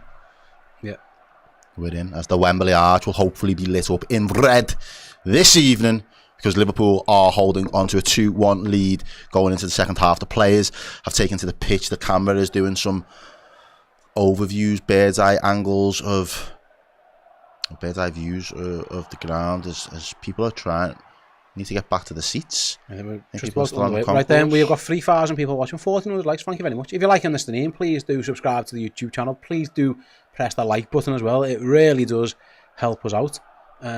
As Liverpool are back underway with Virgil van Dijk, and Liverpool, similar to what Crystal Palace did early, have gone very long at the start of this half, trying to box Crystal Palace in a little bit, perhaps. As it stands, there's been no changes made from what it looks like. No, I didn't see anything from either side, really, as Eze does really well to cut inside. But it does well. Verts, man. Let's have a song. Verts on his verse behaviour. We haven't seen much of the King, so let's play his song. They're going to go down the left. It's Cody Gakpo. Cody Gakpo cuts inside. He's into the box. Cody Gakpo's shot is blocked. Oh, but he's got another bite at it. He's looking for a pass, though. Dinged in by Kirkes. Here you go. Just wide. And it was a big chance for Ekitike. And he just couldn't quite divert to that goal. He should have scored. That's a bit of a... Is it a sitter? I don't know. He's just straight offside. He waits. He gets back onside. He would have been off. Yeah, but he just can't head it towards. He didn't quite get it anyway, did he? Oh, no. I think he should have scored, but also I think he might have just been offside anyway. It kind of cannoned off the wrong way. I don't know exactly what it is, but it didn't. It went back to where it came from, really. But yeah, Liverpool again starting the second half just as they started the first one, very brightly. Tidy from Liverpool there in defence. And then Alisson. I think the one thing I want to see from us defensively in the second half now is can we keep the concentration levels high, because I think towards the back end of the game, Palace will try the best to win 3 kicks in and around the area. Yeah. Try and flood bodies into the box. Can Liverpool stay switched on? Because we've had a few lapses in concentration. That was a very good ball by Richards into Will Hughes, although he's now giving it away straight to Milos Kerkez, although there was a foul on him. I think he was fouled in the middle, actually. Is there anything you want to see in particular in the second half? In defence, yeah, there needs to be a bit much. Mateta's a problem at times. You've got to deal with that a little bit better. And to be careful of the runners, those third-man runs and those long balls. So Palace play the long ball. They're not necessarily trying to win the first one. They're trying to win the second. The flick down. It doesn't matter who hits it, whether it's a Liverpool defender or Mateta, and you've got to be wary of that. As Liverpool win it back in their own half. Kerkez does well. And now Chance we're going for to play out Salah. to Salah. And look at Look how Frimpong on fast the bike. Frimpong is. On the bike, go, go. Ah, he just had to... Oh, Salah gives it to Frimpong. He was how fast was he getting up there then? In support of the attack Yeah, there. really. He is so quick. And Liverpool have got possession in and around the edge of the box now with Curtis Jones. Frimpong turning the afterburners on there. Here's Salah. Road Verts. Back to Salah.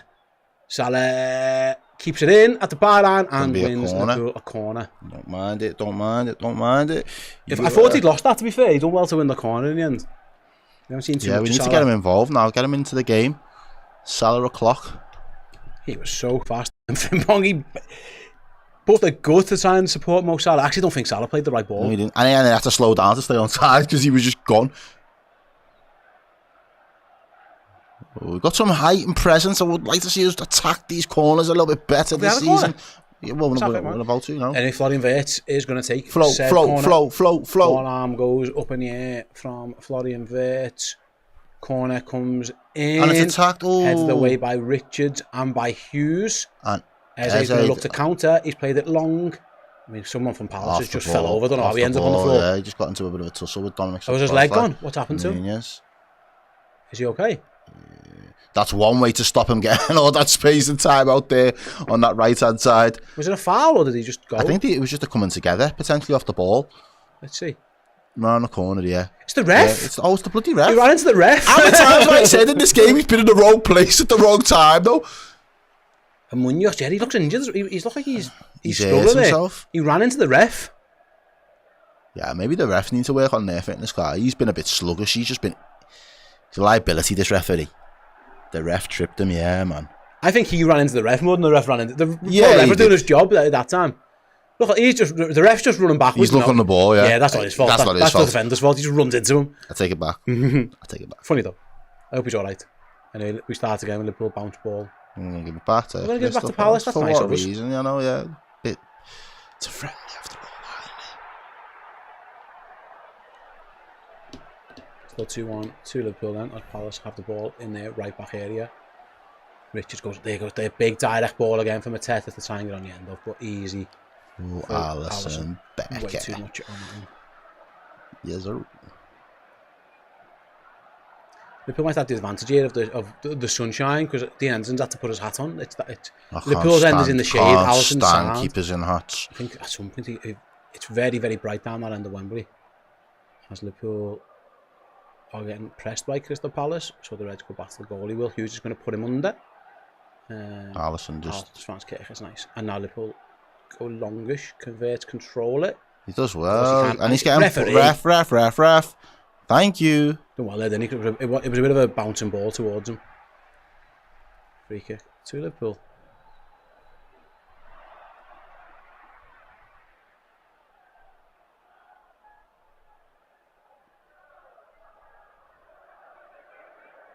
Can't tell what's happening on the game with me because we're just seeing Oliver Glasner for some reason. Cameras love Glasner today, hasn't he? Cameraman's got a little bit of a crush on the Glasner. He looks well, though, to be fair. He looks like he's had a good summer. Sabaz like dinks it. Good ball, actually. It's a good ball out to Cody Gakpo on his left-hand side for Liverpool. He plays the ball in. Can TK get there? He should do. He should do. He's quick, isn't he? He's forced backwards, delivered though, back to Gakpo. Nice though, and now there's a cross that goes in. We lost the height there because both Gakpo and TK both left the box. I think it was a Wirtz who crossed it, but there was no one there to cross it to. Yeah, for that build-up play, they both left. Wirtz to Gakpo. Gakpo held up. That was really a good move from Liverpool. Ball out wide, ball into Oh no, bro, they're the ones, man. Where's the composure? Where's the composure? He's having chances. Misses. He scored one. He's missed two. That was what a pass again by Florian Wirtz. Picks him out perfectly. That's unbelievable. The defender probably does just about enough, doesn't he? Just to put him off a little bit. You're being too kind. I think he should hit the target, but I'm just trying to think why he didn't hit the target. You know what I mean? I'm not giving him no excuse, a reason more so. How good's Wirtz there? Couple of little flicks and passes there that were gorgeous. Lovely little move from Liverpool. Goes back to the man who really sets it up with the juggling of the ball, and then plays a picks out. Not even like a percentage, he picks him out there. That's the assist. He's put it on a play for you. And TK just can't pick out the right finish in his locker on that occasion. And I agree with you though. I think he should be hitting the target from there.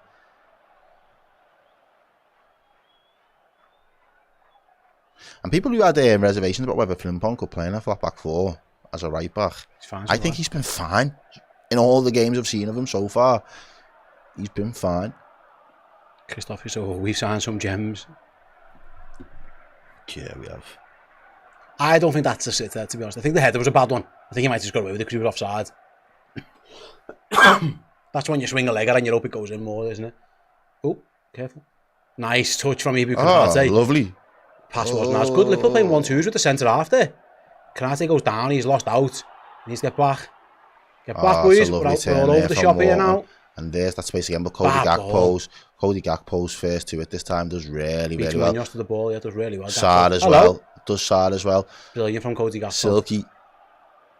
And plays at the Curtis. You know, plays out of Frimpong. He plays it back into Curtis. And then Frimpong goes as well. That give and go. Go on. Oh, does nice. it up? Oh, that was lovely. It's Ekatike. This time. Into the box. Hugo Ekatike. Plays it to Salah. Salah. Just couldn't find Verts. Oh, again, Liverpool, when they attack like that, they just become undefendable all of a sudden. Go from teams feeling really set and safe, and then all of a sudden you just find themselves completely lost at sea.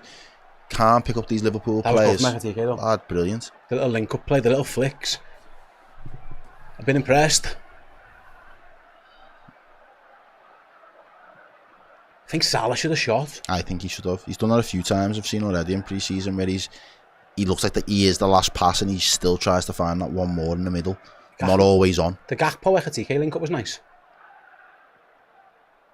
Oh, careful. Liverpool don't want to lose it there. And they have lost it there now. Palace can. It's 3-on-4. He's going to be in. And he's through the middle there. Who's getting back? Curtis Jones, Ibu. There was a foul. There wasn't a foul. The ref waves it off. No foul. He says there's no foul. Eze's not really protesting.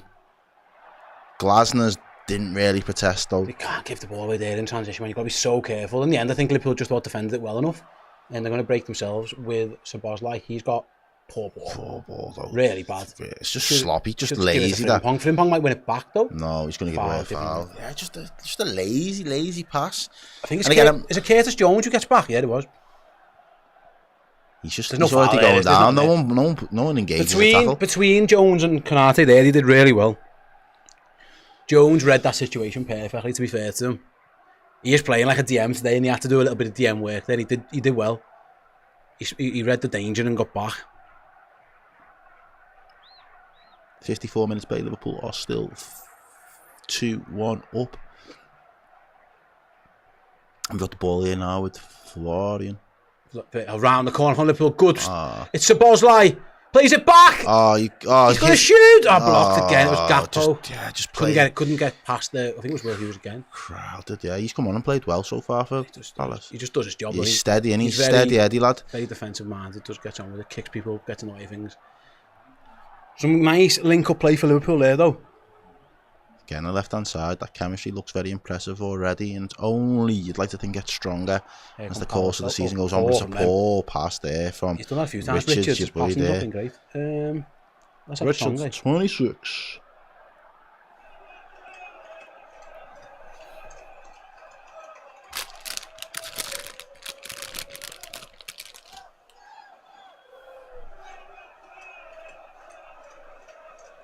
Laid it. There's been a lot to like so far there. Yeah, it hasn't been perfect, but there's been quite a lot for Liverpool. Been some enjoyable things.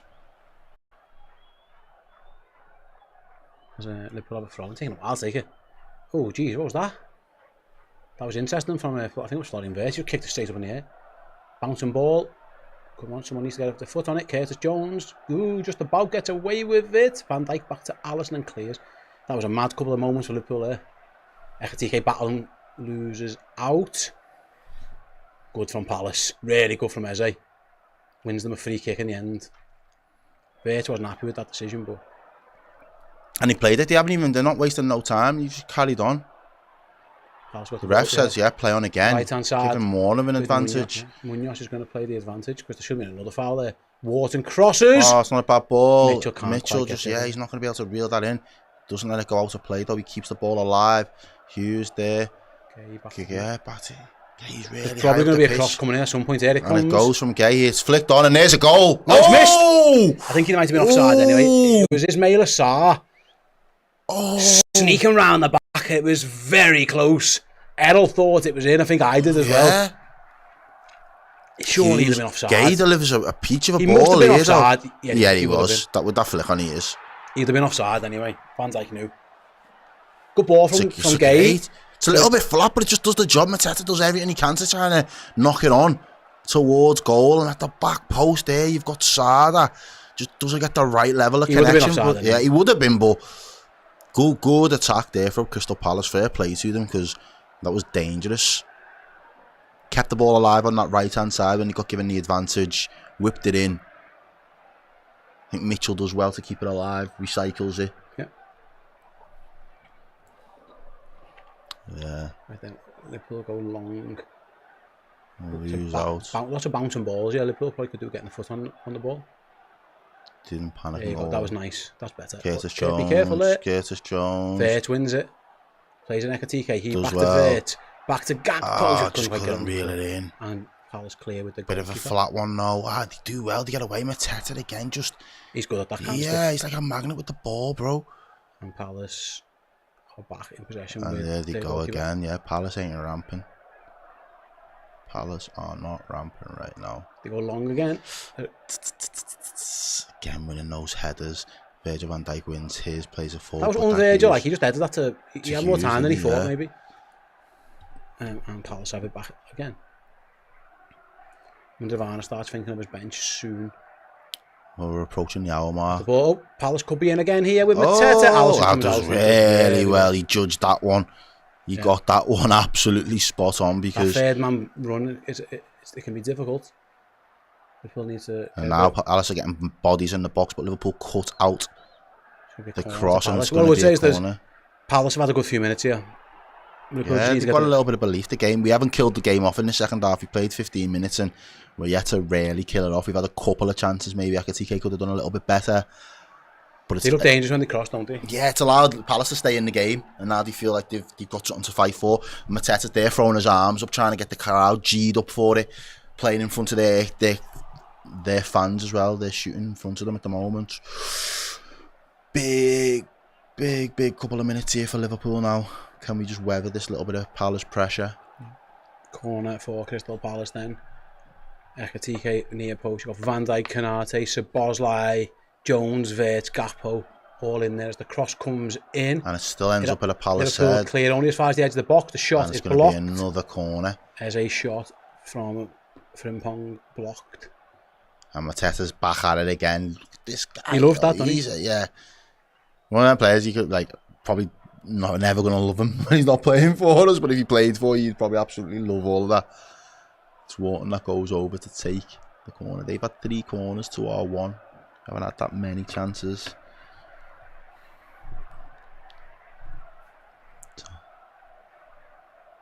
Right then. Attack it again. Wharton again. Another left-footed in swinging corner on its way. Goes deep into the box. Header is straight at Alisson. Richards got a head to it, but it was straight at Alisson. It's the one downside to having an afro there, you know. It just takes, it just absorbs all. Liverpool have gone long this time and lost out. Yeah. Palace are having a little bit of joy now. I think Liverpool might want to look at their bench soon. Although they just give it straight back to Alisson. I wouldn't be surprised here if Alisson just keeps holding for a couple of seconds here. No, yeah. I was surprised. But then again, now they are with Kanate. It's that walking pace for Ibu. Yeah, I think that's the right decision. You know, Palace are having a bit of joy. Liverpool want to try and take the tempo out of it. I don't think that's a bad idea. Here's Szoboszlai. Yeah, I think they're doing exactly that. Errol, he's just trying to take the sting out of it for a few minutes, which I don't think's bad. No, keep Palace had a bit of momentum there, didn't they? Don't let them get the tails up. Just take the intensity out of the game. The last 5 minutes, 72% possession for them. Yeah, they were seeing felt that, more. Yeah, they've seen plenty more. Well, and we've done it again. Shocking, criminal now. It's 3-on-3. Liverpool have got to get back. Give a horrendous pass away, and it's Eze into the box. Shoots. Big Alisson save by Alisson. Really well. Smothers the ball. What a save by Liverpool's goalkeeper. It was lazy by Szoboszlai. It's our own doing there in that midfield. There's a difference between trying to keep the ball and just being silly with silly passes. Trying to play through the lines, and in front of you, you've just got blue and red shirts. Like, you've got to be a little bit more switched on than that for Good me. save by Alisson, that. Should never be getting beat on his near post there, but he does really well. Good save. Because he looks like he wants to go one way and then just cuts back towards his near post very last minute. That's poor from Szoboszlai. He's better than that. You know what I mean? That was just a lazy. When your team were trying, it was obvious what we were trying to do. Just keep, and then he tried some little nonsense flick around the corner. That was just never there. Didn't need to do it. Just saying to you before about the reasons for the passes, though. If everyone else is on that wavelength, then the move is to just keep it simple. You know what I mean? To just take the sting It's out a big of it. risk for what? For 5 yard pass. When there was an easy. Doesn't progress us nowhere. Anyway, Frimpong down the left. Liverpool's right. Stayed in. Stayed in. Stayed in. And Crystal Palace clear. I think that'll throw into them, is it? Palace fans are in good voice. Really, really up for it. Liverpool do have Endo and McAllister on the bench if you want to make a change in midfield. Would you be looking to Elliott, Traignani? Would you be looking to fresher things up in that midfield? Well, I'd always want McAllister on the pitch, but how fit is he? You know what I mean? And where's he at? And is this a very intense game to bring a lad back from injury to? I don't know. Endo wouldn't be the worst option. Okay. It's early to go Endo though, isn't it? I think so. Just based on how much he was and the way that he was used last year, I think, yeah. Probably get the last 10, Can't see much 15 movement on either bench, to be honest with you.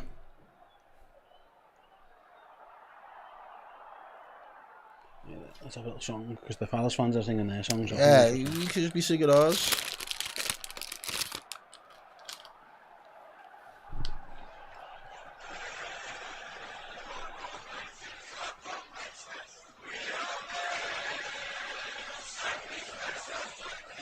Still 63 minutes played and we haven't seen a great deal of Mohamed Salah.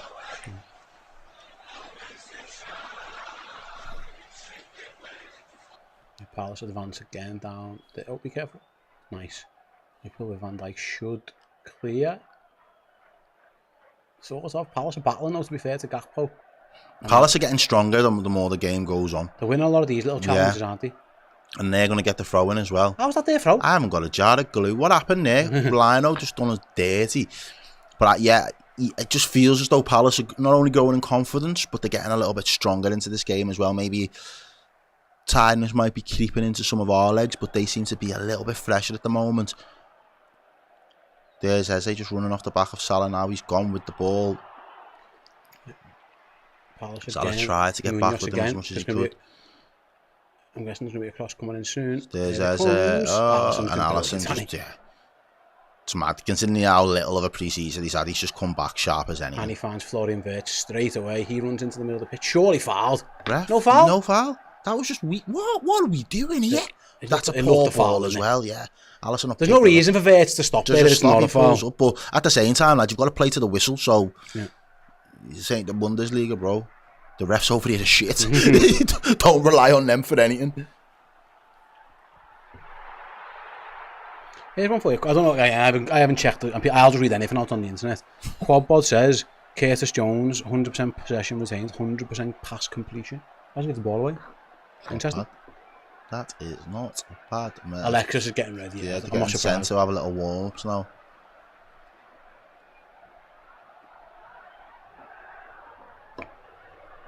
Long ball again from Palace. Nodded it down and a throw into Liverpool. Who do you think, Szoboszlai or Jones? I was going to bring two subs. It's end up we might both of them. Which it wouldn't be the worst thing. Unless he takes Konate off. He's on a yellow. I don't know if that plays into it. I don't know. I think it'd be a risk against Mateta. I think he's been. We'll see anyway. I think Liverpool will make a double change soon as Frimpong strides into midfield. Oh, Jones, bro. When I'm packed, that. He did well there, didn't he? Yeah, he did so well. I'm about to panic. I think, that record's about to... Was it Sarr or Mateta? He shrugged him off. Just shrugged him off, just rolled him. Just went, nah, no chance. There we go. Liverpool finds Salah. And again, he's just lost the ball there. And it's huge, yeah. And he gives away a free kick as well. That's probably more frustration than for me. Hasn't been his game, really. Yeah, he's not been in the game enough. And the one time he does, his touches him right. The player gets in, back and Nick in front of him. And the frustration there is just to bring the Palace man down. Yeah. He's been a bit of a passenger for me, Salah, in this game. Bit of a non-entity. He's not massively overly pressing either. He's just kind of just jogging about.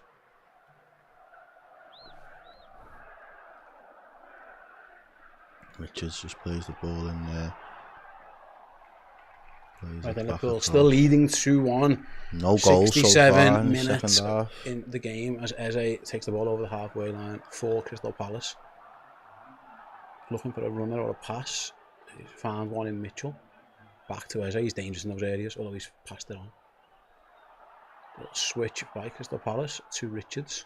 I'm really impressed with how Palace have. You've had a good 10-15 minutes. Yeah, about their business. In Liverpool started this half well, but Palace have had a good 15 minutes or so, maybe. Yeah. You've just been playing like the better side for me. Some good football here by Palace. But now there's a chance. Yeah, they've overplayed it for the first time. Looking for Salah. Just didn't quite get there. Yeah, just.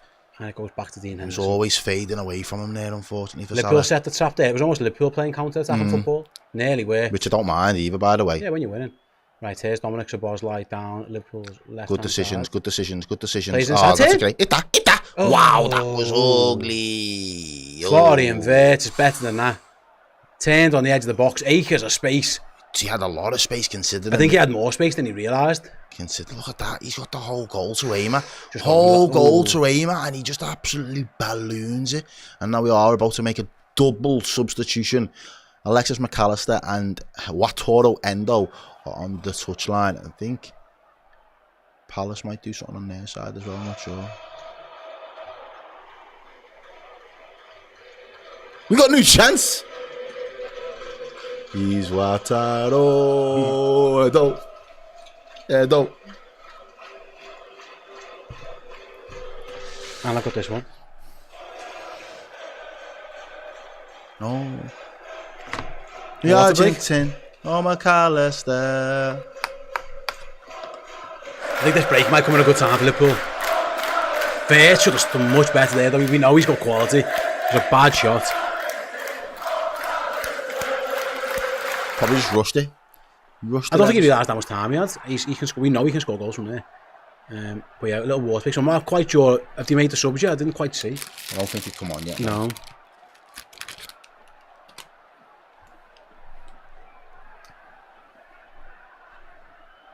So yeah, water break at a very hot Wembley in the Community Shield. Liverpool about to bring on Alexis McAllister and Wataru Endo. Liverpool still lead, by the way. For those joining us late, maybe you haven't seen it, Hugo Ekitike opened the scoring for Liverpool in the 4th minute. It was cancelled out by a Jean-Philippe Mateta penalty conceded by Virgil van Dijk. After Alisson made a wonderful one-on-one save, Mateta made no mistake after Virgil van Dijk's foul on his Melsar. And then Jeremy Frimpong got to the byline. It looked like he was going for a cross, dinked it into the back post, scored. Done a little dance as he went off as well. Is it gritty that? I'm not sure quite a little bit. I know because you know the names and everything. I know the gritty. Luca teaches me the gritty. Oh, does he? Yeah. Yeah. Jeez. But sometimes you do that with the gritty. You can do that with the gritty as well. At the end, yeah. Was it gritty though? Bro, you're asking the wrong person. It's the hop, skip and jump in it. Liverpool has taken Hugo Ekitike off actually. He asked the crowd to come up. Ekitike and Jones. Which means Szoboszlai stays on. I reckon that means he either goes up front or goes left wing. Who? Szoboszlai. Oh, okay, yeah. Endo McAllister will sit with maybe Szoboszlai or Wirtz goes into the front three. I was going to say, I thought McAllister. So maybe Wirtz goes into the front three and Szoboszlai advances. We'll see how it all pans out. Wirtz through the middle. Yeah, Outcast says I wasn't expecting Hugo to come off. It's worth mentioning, like he hasn't been around the group as long. Don't know quite where he's been at. He looks knackered as well. He does, yeah. In this pre-season. Why is he sat on the stairs? Someone has to let him sit. Someone give him a seat, please. He's holding the back of his leg as well. Curtis wasn't happy there, was he? He looked a bit miserable there. We'll see how this all pans out for Liverpool in the formation. Here's the Szoboszlai central. From miles out, shoots! Henderson spills it, but regains it. I think we've gone to that 4-4-2. Yeah. It's Szoboszlai and Wirtz as a box, isn't it? Yeah, it definitely is. With Endo and McAllister behind it. Similar to the position, the formation Liverpool used away at Manchester City. It's very much a 4-4-2-2-2 almost. Yeah. Dean Poole says, yeah, it was definitely the gritty. I know what I'm talking about. Yeah, you got game. Mm-hmm. I wasn't familiar with your game, but you got game.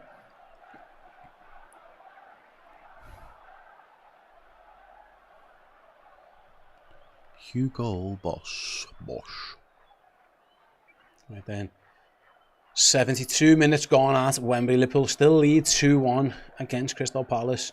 The ball is at Alisson's feet. He dinks it out wide to Frimpong. Good pass. Does enough. Frimpong just about gets there. He's foul, surely not given. Clattered and he's hurt there. He's really hurt there. I hope he's alright. No, he's slashing the ground. He's really hurt there. He took a big whack there to Jeremy Frimpong, right on the shin. We're going to have to look at that. In the meantime, Liverpool advance or not? Now they want to kick it out. out. Yeah, he's fucking hurt there, you know. Hopefully it's just a blow. Where's he holding? Is it his shin? Yeah.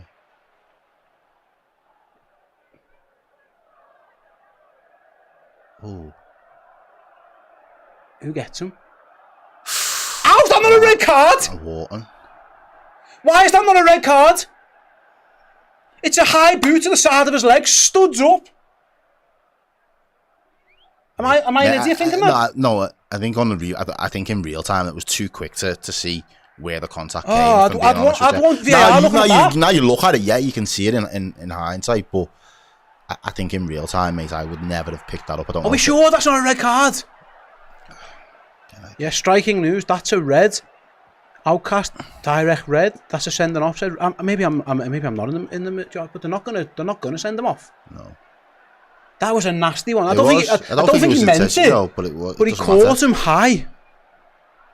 Hopefully Jamie Frimpong's alright. He looks alright, doesn't he? That's the main thing for now. VAR should see that, yeah, you're right, I think. I'm surprised they haven't looked at that again. We've only seen one replay, but it didn't look great. I just think he struggled to see them in real time. I don't blame the ref, because I didn't really see what had happened. That second replay, it was studs to the shin, almost the sides of the calf. Anyway, we're playing on. Doesn't look like they play with the shitties on anymore, though. That's right. It just seems crazy to me. Anyway, we are where we are. Palace go long again. Can Liverpool deal with the long ball? There's two men over there against Eze, so he knocks it back to Mitchell. They do get up the pitch well using that tactic. And this is Palace's time now. They felt, yeah, if we can keep in the game for this long 2-1. Just see how we get to getting the goal. I think, and would I be right in saying it goes straight to penalties? It would do, yeah. So obviously we don't want it to go to penalties at this point. Liverpool just want to get it over the line now. I think the first half performance was enough of what we wanted to see from this side today. But again, now this is where you've got to switch on for me. Can Liverpool remain focused enough to keep Palace at bay? For now, Palace have the ball in their own half. Szoboszlai's going to chase down Lacroix. And they go back to their goalie. Plays it back out to Richards, who plays it back to his goalkeeper. Who's now going to... No press this time from Liverpool decided to try and block lanes off instead. As Wharton drops deep to collect the ball. Fair play to Wharton. I think he's done a fairly good job of marshalling Florian Wirtz for the majority of the game. I think Wirtz had a couple of moments. He's been able to do a nice few passes and flicks, but on the whole, he's really hampered his ability to be a key influence in the game. Then Palace right in their right back position. They're not going anywhere at the moment. Maybe just trying to draw Liverpool in to unleash the long ball. There's a scream through over here. He's found himself in a pocket of space. Just gets that free roll, doesn't he? Yeah, he can do what he wants. Just drifts on that left hand side, then starts to come back inside to be a little bit more of an orthodox 10. Munoz winning his header. Alexis McAllister just launches the ball. Van Dijk applauds him. Liverpool have got to get back, set and defend now. Palace have got it over on the right hand side, near the touchline.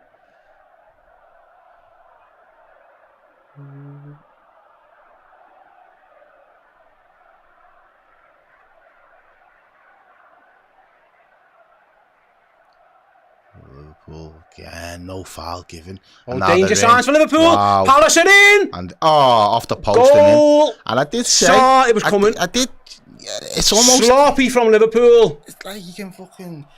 I'll have to see the replay of how that's gone off. How's the ref letting that go as well, though? You know, dog. It looked like Gakpo, but it was very soft, mate. It was really soft. Liverpool want the foul, whether they get it. They won't get that now. Liverpool have really struggled in this second half, and to be fair to Palace, they probably do deserve the goal, at least for their efforts that they've put in. Liverpool have again. I said this was the time of the match I was most Doesn't ever get it under control. And That's a foul, that. It's very soft, though, lad. It is, but it's soft, innit? Ref should just give that, should he? But he didn't. He doesn't. And All his play through and Sarr finishes we're all over the place at that point. Completely out of the picture, some of those Liverpool defenders. And for me, this was the time in the game that I wanted to see that we could just stay focused and stay switched on. I think that's a foul, but once it's not given, Liverpool are all over the place a bit, aren't they? It's a good finish by Sarr.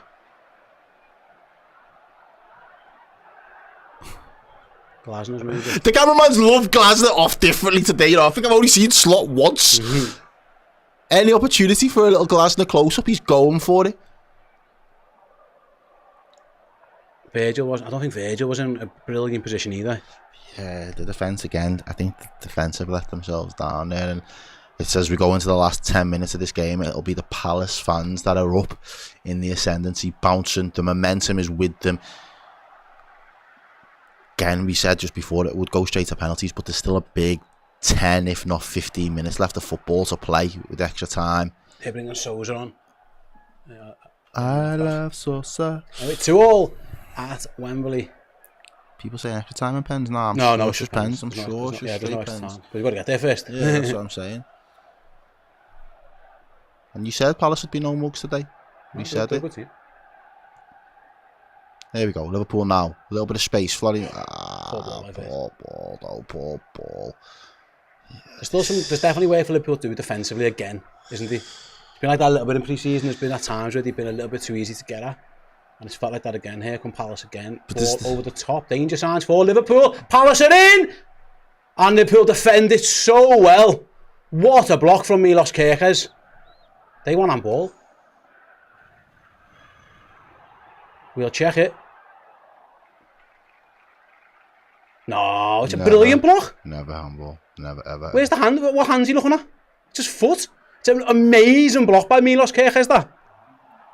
No. Wasn't on ball, lad.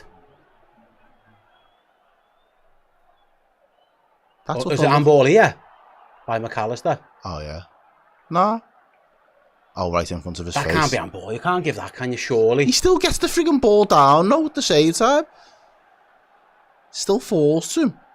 I don't think you can give that as I think that's accidental, surely.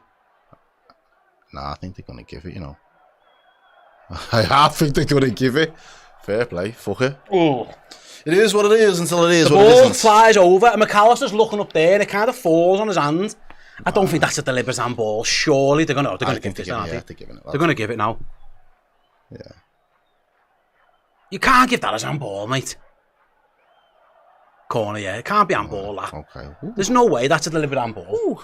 There's no way. It can't be handball. Okay. He's looking there and it just falls on his hand. There's no way. Anyway, Liverpool have got a corner to deal with. And Palace are very much in the ascendancy here. Liverpool looking a little bit... The Premier League champions looking a little bit shook by the FA Cup champions. Corner comes in. Liverpool defended it well enough. Will Hughes keeps it alive. Can Liverpool launch a counter? No, Will Hughes flies into a challenge and wins it.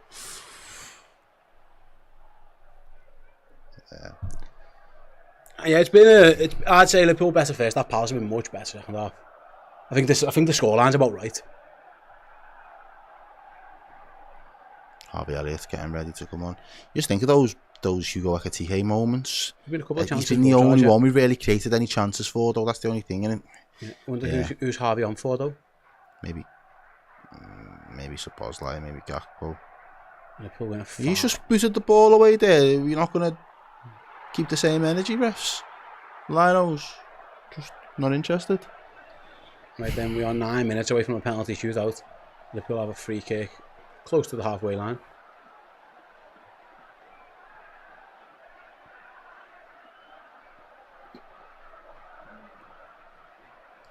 Liverpool play back to the goalkeeper. I don't think we've learned anything new in this game. Oh, Endo's done well there, though. Endo's done really well. He's lost it.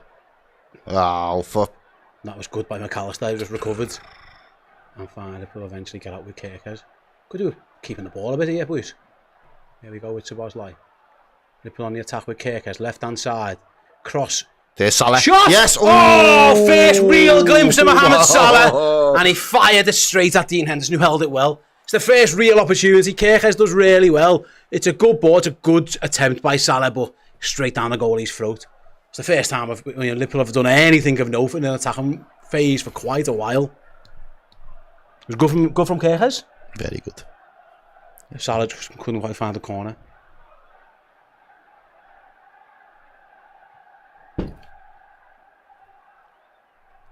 Liverpool still don't have the chance to make that sub because they don't quite know who Harvey Elliott's going to be on for when he comes on. You imagine Sabah's lying over there to the two. Could be Salah. Salah. Other than then, he's done next. I haven't seen a lot of Mohamed Salah, have we? As Palace win another flick on. Good tackle though. Kirkes again. Is he alright? Is he injured? I don't know, but yeah, he's... Oh fuck, he's hurt. He's hurt. And Liverpool see, that crashing it on there at the halfway line, what's the point? Liverpool are all out of sync here. They're a man down, but thankfully... What's that Mateta point, fires though? over. That could be Kirkes. He looked like he strained a muscle there. It's a bad... Liverpool got away one there. Is he injured? He's down, isn't he? That could be him. Not what you need. Poor by Mateta. Is he alright? I'm not asked about the Palace fans, cameraman. I want to know what's going on with me playing on the deck there. Verts from Elliott. Is Kirkes alright? He must be, because Liverpool make the change.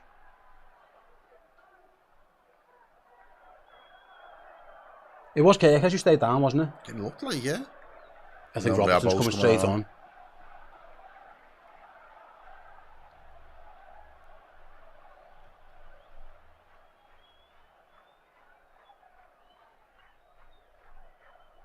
We haven't seen he's walked off like he doesn't look happy. Maybe a bit of cramp or something from Kirkes. He stayed down, didn't he? And thankfully Liverpool found themselves at 6s and 7s. But thankfully Mateta fired over the bar as Palace also make a change. Wharton goes off.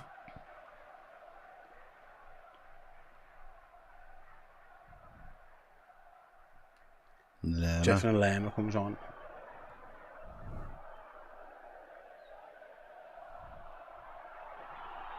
Kirkes is fine, people are saying, yeah. He jogged off, but he looked like he stayed down for a while. Oh, gosh, no, the little touch and little flip. Right then, just over 5 minutes at plus injury time at Wembley. Liverpool, well, Crystal Palace 2, Liverpool 2. At this moment in time, Palace, you feel more likely to do something with it. We'll see. Is there a little late dagger? For someone. Liverpool go long, too long, straight to Henderson. Hasn't really worked though. Second half hasn't been great. We haven't created a lot. I mean, a couple of chances early for Ekitike. Salah had one late, but there's not been tons. I've been very impressed with Crystal Palace. Fair play to them. They've been brilliant. Yeah, Liverpool win the ball back now and find Elliott. He finds Salah. Come on, Liverpool. Frimpong. Liverpool have got men forward in this attack. The first time for a while they've had men in the opposition half, really. Although they're going backwards with Harvey Elliott now. Trying to draw them out, find some pockets of space to play into. Liverpool trying to move the ball a bit quicker. Throwing from halfway line to the Reds. Oh, in this idea, the Ecruz. Was Kirkes a precaution? I don't know. He defo stayed down. He went in for a challenge, stayed down, and the manager took him off like straight away. He jogged off though. He didn't look too bad. Maybe a bit of cramp or something. Maybe. I don't know.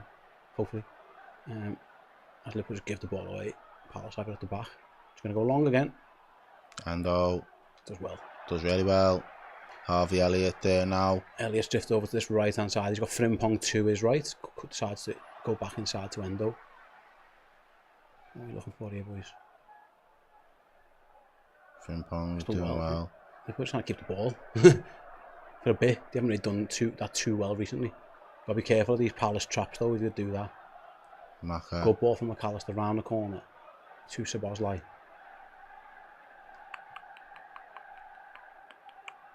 They're just knocking it around, which again, nice ball, nice one. Good football, Elliott, McAllister, Elliott just forced out of it, but Liverpool have recovered it. It's Salah, right hand side. Salah dinks in. He's going to cross blocked by about 7 players, and Palace now can counter. Be careful. Good foul by Mohamed Salah. Really good foul. He should be booked. Yeah. It's a good foul. Yeah.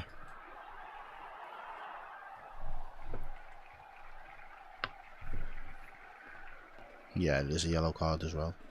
Sarah says I think Harvey's going to score a worldie. I hope so.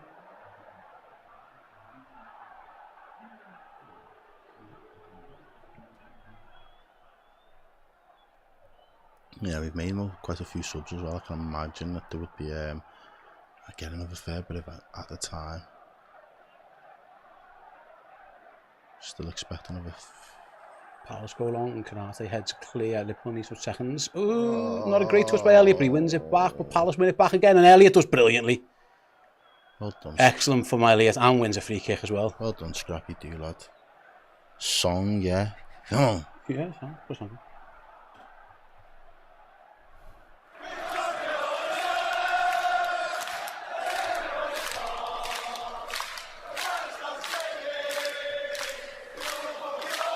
I think Endo's done right, hasn't he, since he come on? Really has.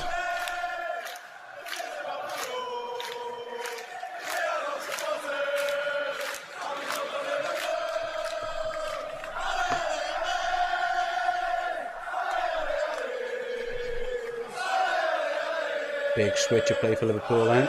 Straight to Frimpong, wins it, and beats his man, and finds Harvey Elliott. Liverpool play back to Canate. And go again. Thought we were in there for a while, but just didn't work out for us.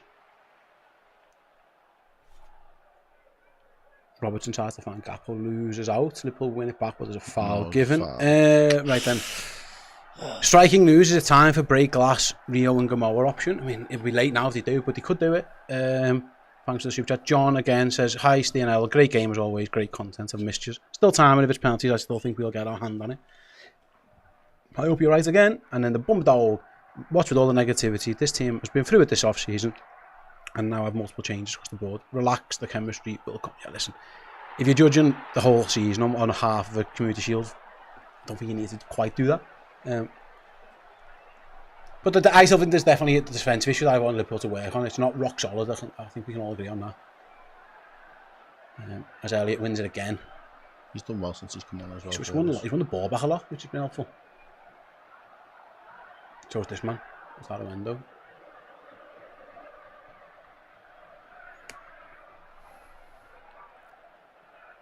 Allison goes long.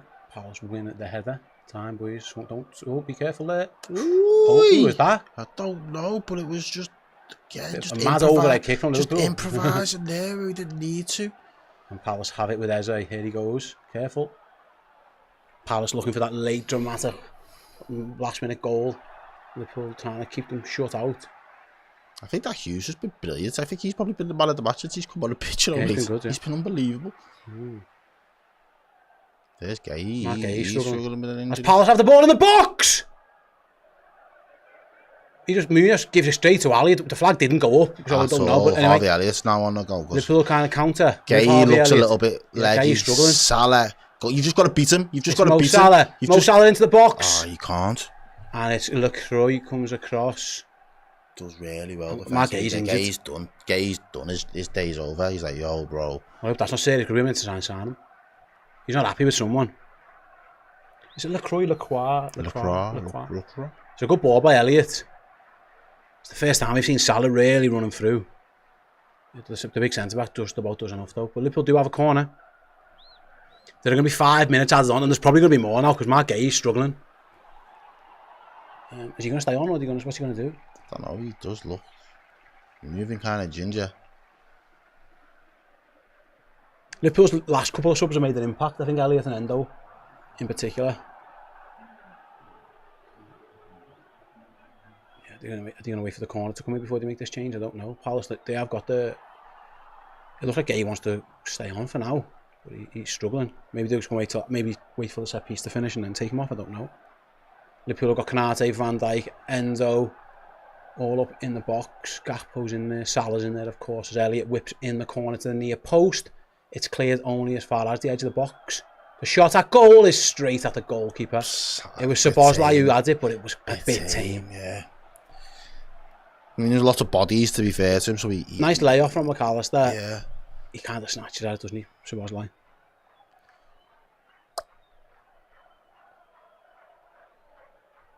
Just a bit of a miss kick from Szoboszlai because we know he can score from there. He can strike a ball.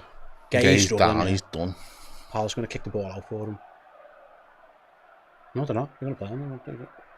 If I was them, I'd kick it out. Like. Yeah, there we go. wise too. Looks like we're going to go to pens, lad. Yeah. Kid. Salah, Salah, Alexis would definitely take them. I don't want no Salah Penenka nonsense. Yeah, don't do that again. Salah, McAllister, Gakpo, Harvey Elliott, Soboslai. Yeah.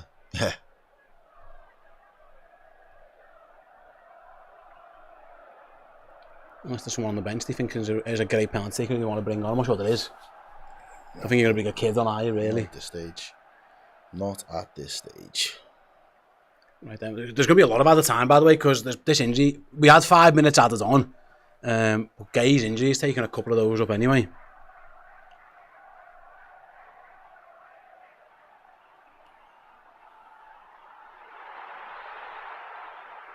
Gay gives the captain's armband up as he walks off.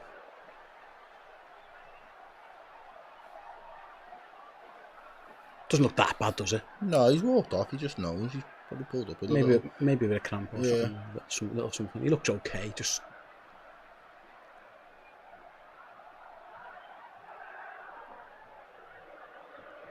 Devaney, it comes on number 55 late. So I couldn't even tell you when this whistle's going to go because we've had such a long layoff in the injury time. Could be anywhere. So it said +5, but you're probably looking at least 7 by the time this is all done. As Liverpool have the ball with Alisson, puts it down at his own feet, gives it to Canate. Liverpool going to try and play it from the back. Palace are going to try and press. Liverpool are beating the press with Elliott, although his touch was poor. That's a good ball. It's a really good ball. Well to get us out. He's done Andy Robertson should be fresh. He should be able to carry this all day as long as he wants. He's going to cross it early though. Into the box. Henderson does really well. Because Salah felt like good goalkeeping by Henderson. Salah was primed to just nod that home. It's a good ball by Robertson. It's a really good ball into the sun. I mean, he's onside, I think. I mean, I can't see the goalkeeper comes out, I think, but right into the sunshine. It does well.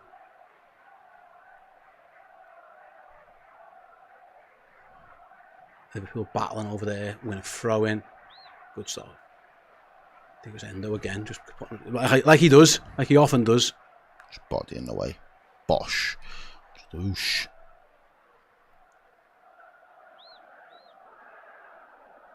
Pretty good game for the neutral. For the neutral, yeah. I mean, like the Liverpool have a throw in with Jeremy Frimpong. Definitely a game of two halves from a Liverpool perspective.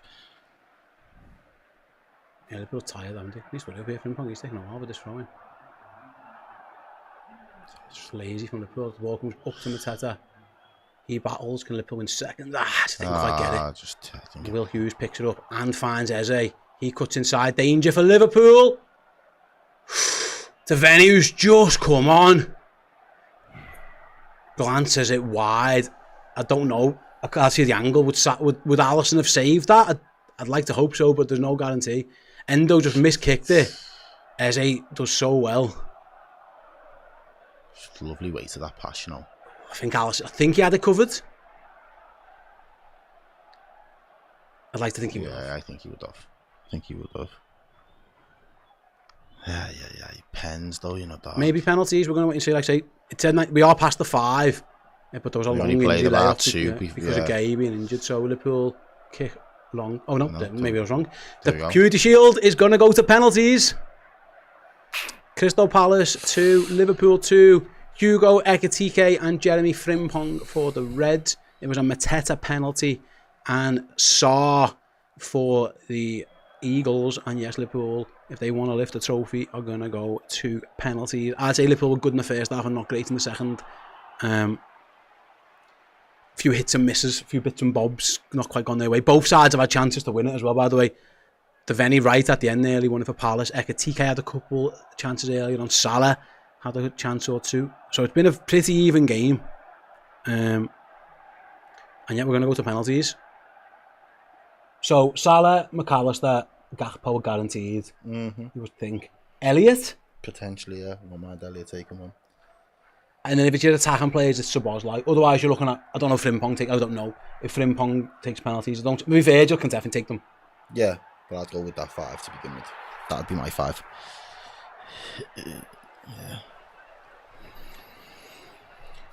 John Malone says, Jesus, Steve, we were awful, called how is. Oh no, we were poor in the second half. I just said that, good in the first half, but not great in the second, but pretty average. It is what it is. I still think it's a foul in the build to the goal, but you've got to be stronger. But you've got to be switched on. You've just got to be switched on. Once it wasn't given, it was very easy. Yeah, too easy to just cut through us. And again, that's just symptomatic of this Liverpool team more than it's something that we're slowly starting to see into our game. It's been like that. Again, this predates slot for me, if I'm being completely honest with you. Cheng Eng says, we're definitely not breaking Man United's twin titles, not on current form. We played one game. Relax. It's pre-season. It's relax. What I would say, I think there's definitely something against Liverpool. I've noticed it all pre-season. There's a little bit in transition that they're definitely still working on, that they're going to have to get better at. Because they're a little bit open at times. But yeah, relax. One bad half in the Community Shield doesn't mean that Liverpool are going to be crap. We didn't kill the game off though. I said that, innit? We literally did not kill the game off. No. We had the chance to, and we didn't kill it off in that second half. Before they get their second, we've got a couple of big chances. Cody Gakpo's leaning into him, yeah. But Sarr sorts his feet out and does really well. I think it's a penalty, but like I say, it's one of them where once he wasn't given, I don't think we're going to give it.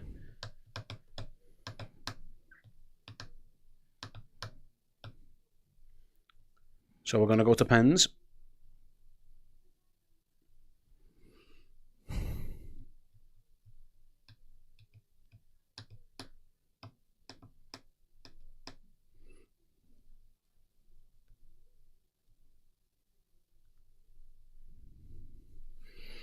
Pens. Yeah, we're going to be kicking in front of our fans, I think, then. Looks like in front of the Liverpool end, yeah. Yeah, that'll be... And we're first as well. Liverpool first and in front of their end. Alright, cool. So advantage. You would like to think so. The advantage, hopefully, goes to Liverpool in that sense. Henderson in goal, big goalkeeper. Alisson, Becker in goal, big goalkeeper. Alisson's already been beat from the penalty spot once today. Yeah. He'll be hoping that he can at least save or see a couple go wide of his net in this penalty shootout if Liverpool want to win the Community Shield. Yeah, just let you know, guys, what's going to happen at the end of this game. We will be available over on Redmen Plus. We'll play a ranking show. If you go to our social media, you'll be able to vote very, very shortly on every single player's performance. We've added a new category this year. We've got boss sound, we've got decent. And you're messing, because we all agreed sound to your messing was too much of a drop off. So there's a gap, there's a one in the middle where, bit mid. But it won't be us making a decision this time, it will be you. That'll be available on redmenplus.com. If you want to watch that show for free, because Errol told me how to do this, go to redmenplus.com, join us a monthly captain subscriber, use the code rankings, Rankings, and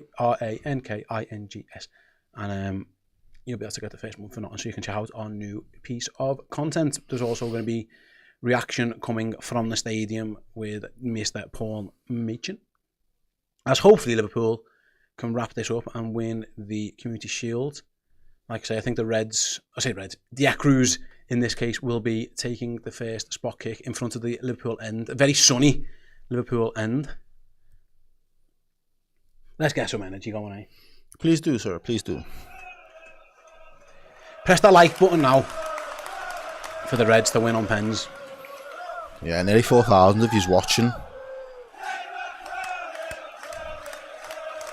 Right, Mo, no Panenkas. Very quiet day for Mohamed Salah. Quiet day in the office. Can he contribute and help his team now by putting the first penalty in the back of the net? Dean Henderson playing some mind games, is he? Yeah, we need a goalkeeper. I don't think Mo Salah's that. What's the word? Easy to put off. But... Oh yeah, he isn't fazed by this. He'll like this though, Dean Henderson. He'll be up for the battle. Yeah, Mo Salah missed on Monday, didn't he? We went for a daft little Panenka. Let's put that right today, please, Mo. First up, Mo Salah.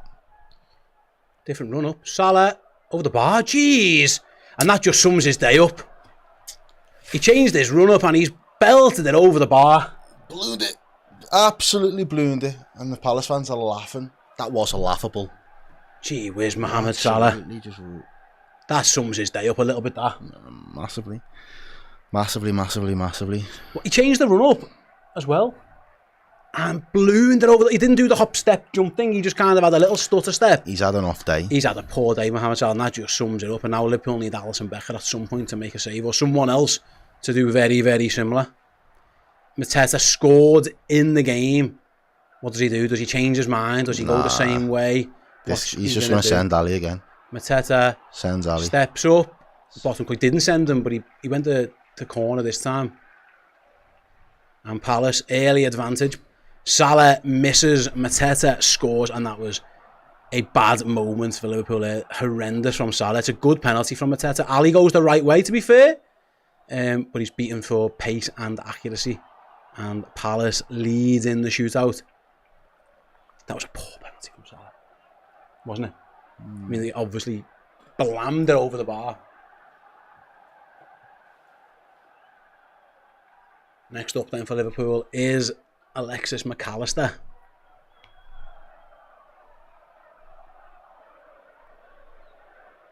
McAllister versus Henderson. This is what he does. McAllister v Henderson. McAllister steps up and saved. Oh God. Dean Henderson doffs his cap. And that's it. But I mean, penalty shootout start cannot get worse than that. Liverpool have taken 2 and missed 2. I say missed, that one was saved. It's a really good save, I'd say that for Dean Henderson. Because it's pretty far in the corner from McAllister. It's a very good save from the goalkeeper. But Liverpool have got a mighty turnaround, Errol, if they want to win this now. Yeah, I just don't see that happening. I don't see that happening at this stage, but it is what it is. I'm fine with it. I'm fine with it. You know, it's fucking Palace and a Community Shield. It's a good save, that. Right then, who's next? Eze. He does do the Salah run up, hop, skip, jump, stutter. Saved! And Alisson just about reads it. Big save, and keeps Liverpool alive. Okay. Eze tried to do Alisson. That was too obnoxious and cocky for me, all that bullshit. I did not like that, so I'm glad. He tried everything. He tried everything to just get Alisson to move, and Alisson just did, nah. He might be off his line, Errol. He might be off his line. We might be a yard. But all that fucking around, I'll just stay on your line when someone's doing all that dithering. But oh no, he must have had something on the line then. Good. The VAR have checked. And now we need to score. Penalty steps up. Goal straight away. Fair Cody play. Gakpo wasn't messing about. No fucking around there, Gakpo. Go ahead, lad. Come on, boys. What are we doing here? Let's fucking do this. Gakpo just said yes straight away. See you later. Come on. Let's just fucking pattern these. Oh, see this team. You see well done, this Cody. team. Good pen. Can Alisson do it again? Liverpool need their goalkeeper here. At some point. Make it go level, and then the pressure's on them then, because they had it in the bag, and then do you know what I mean? It must have been something minuscule on that line. Shoelace. Sarr will miss this. Yeah, Sarr's going to balloon this. Over there. Sarr scored in the game. Over there, so over there. Bye. Sarr steps up, slow run up. Oh, what's he up to as well? Scores, good pen up. Calm as you like for him. That was strolled up and just caressed it into the corner. So still advantage Palace. 3 penalties each. 2-1 to Crystal Palace, and there's big pressure again. I mean, it's a tight shield, but big pressure all told for Liverpool's. He just scooped it into the. There was absolutely no run up whatsoever. It's a good pen, isn't it? It's a great pen. The only way Alisson can save that is if he guesses. Yeah. And if he guesses, he probably gets rolled. That's a really good pen. Liverpool are going to send Harvey Elliott up, I think.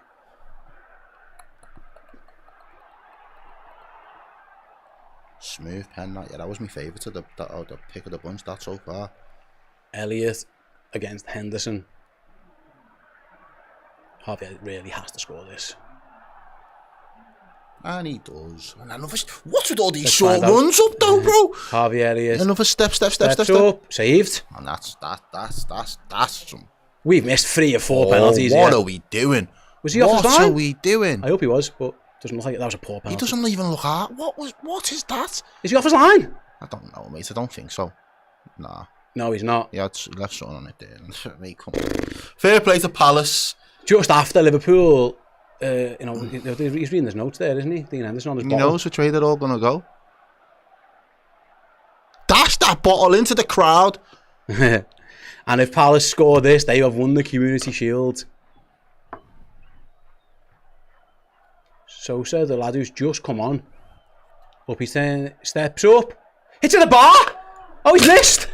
And Liverpool have a lifeline! I don't want the lifeline. I don't want to phone a friend. I don't want a 50-50. Liverpool needs to score, and they need Crystal Palace to miss to force extra time or sudden death in the shootout. It's a poor penalty again. There's been some... It nearly goes in off the back of Alisson, that one. And I didn't think we were getting to 5, but we've got here somehow. And Dominic Szoboszlai must score. We got all 5 of our pen takers though, so I feel like we still turned up and done our job. In hindsight, we should have picked maybe fucking someone else. I know. Right then, 3 other players. Szoboszlai must How have we score. scored 1 penalty in 4 attempts? Well, it needs to be 2 out of 5, doesn't it? Szoboszlai then. Szoboszlai steps up and scores. Good pen. Should have put him on earlier. Well, here it is. And this is what it all comes down to. One kick of the ball. Good pen. Really good pen from Szoboszlai. Who is he? Can Alisson be a hero? I don't think he's got it in his locker. He saved one. I don't think he's got it in his locker. Oh, Davani, he's just come on. He's another one with cold legs. He's another one with cold legs. He had a chance to win it late on and missed. He looks nervous. Alisson's making him wait. Innit? He looks nervous. Alisson just... Can Liverpool somehow force sudden death penalties? It effectively is at this point. If Palace score, they've won. If they don't, we continue. Up he steps, scores. Wow, what a belter. Belter penalty, as calm as you like. What a belter. And Crystal Palace win the Community Shield on penalties. Liverpool lose with some... Dean Henderson and the Palace fans celebrate in front of Liverpool end as well, which is interesting. Bit strange. You're not going to get much love over there, Palace lads. are happy. It was a good penalty. Dean Henderson milks the applause. Crystal Palace win the FA Cup and then go on to win the Community Shield as well on penalties. Yeah, Liverpool missing 3 of their 5. Crystal Palace scoring 3 of theirs. And Palace will lift the shield. Right then. That was that. Interesting work to do for Liverpool, that is for certain. Some good, some bad, some ugly, and everything in the middle. Some really... Liverpool's last 2 penalty shootouts, by the way, have not been the best. Something maybe Arne Slot and the guys need to work on. It's a bit of a damn squib when you lose on penalties, but I think we're going to have to name a Liverpool man of the match with our partners at Oosh. Shall we do it? Yeah, let's Joe, go for it. Roller, there you go. Errol, Liverpool's man of the match. I am going to go for Ekitike. No, actually, I can't even go for Ekitike now. He missed chances in the second half. I'm just going to go for Frimpong. I'm going to go revert back to Frimpong. Did you guys think in the chat who was Liverpool's best player? Then I think I probably would have said Frimpong as well. It's hard to say. Yeah, I think so. I think I'd have gone Frimpong. Although Little Toe 11 said I would have went Ekitike. But anyway, that's all. You know what? Me and Errol are going to choose Jeremy Frimpong as our Liverpool man of the match. Yeah. But ultimately, Liverpool don't win the Shield. Crystal Palace do. Head on over to our social media channels now, mainly Twitter or X, what you want to call it. You guys can vote on every single one of the Liverpool player performances in that game. And yes, we will have your rankings very, very shortly over on Redmen Plus. Again, if you want to go and join us for that show, redmenplus.com, join us as a monthly captain. Use that promo code rankings. You'll get it for free. Keep an eye out on the channel as well. Paul will have some reaction live from Wembley. But ultimately, yes, Liverpool don't win the Community Shield. The game ended 2-2 and Crystal Palace victorious 3-2 on penalties. Thanks for watching. Hope we'll be back on Friday for the watch-along for the Premier League. Hopefully, Liverpool can get the job done there. But for now, congratulations to Crystal Palace. Work to do for Liverpool. Thanks for watching. See you soon.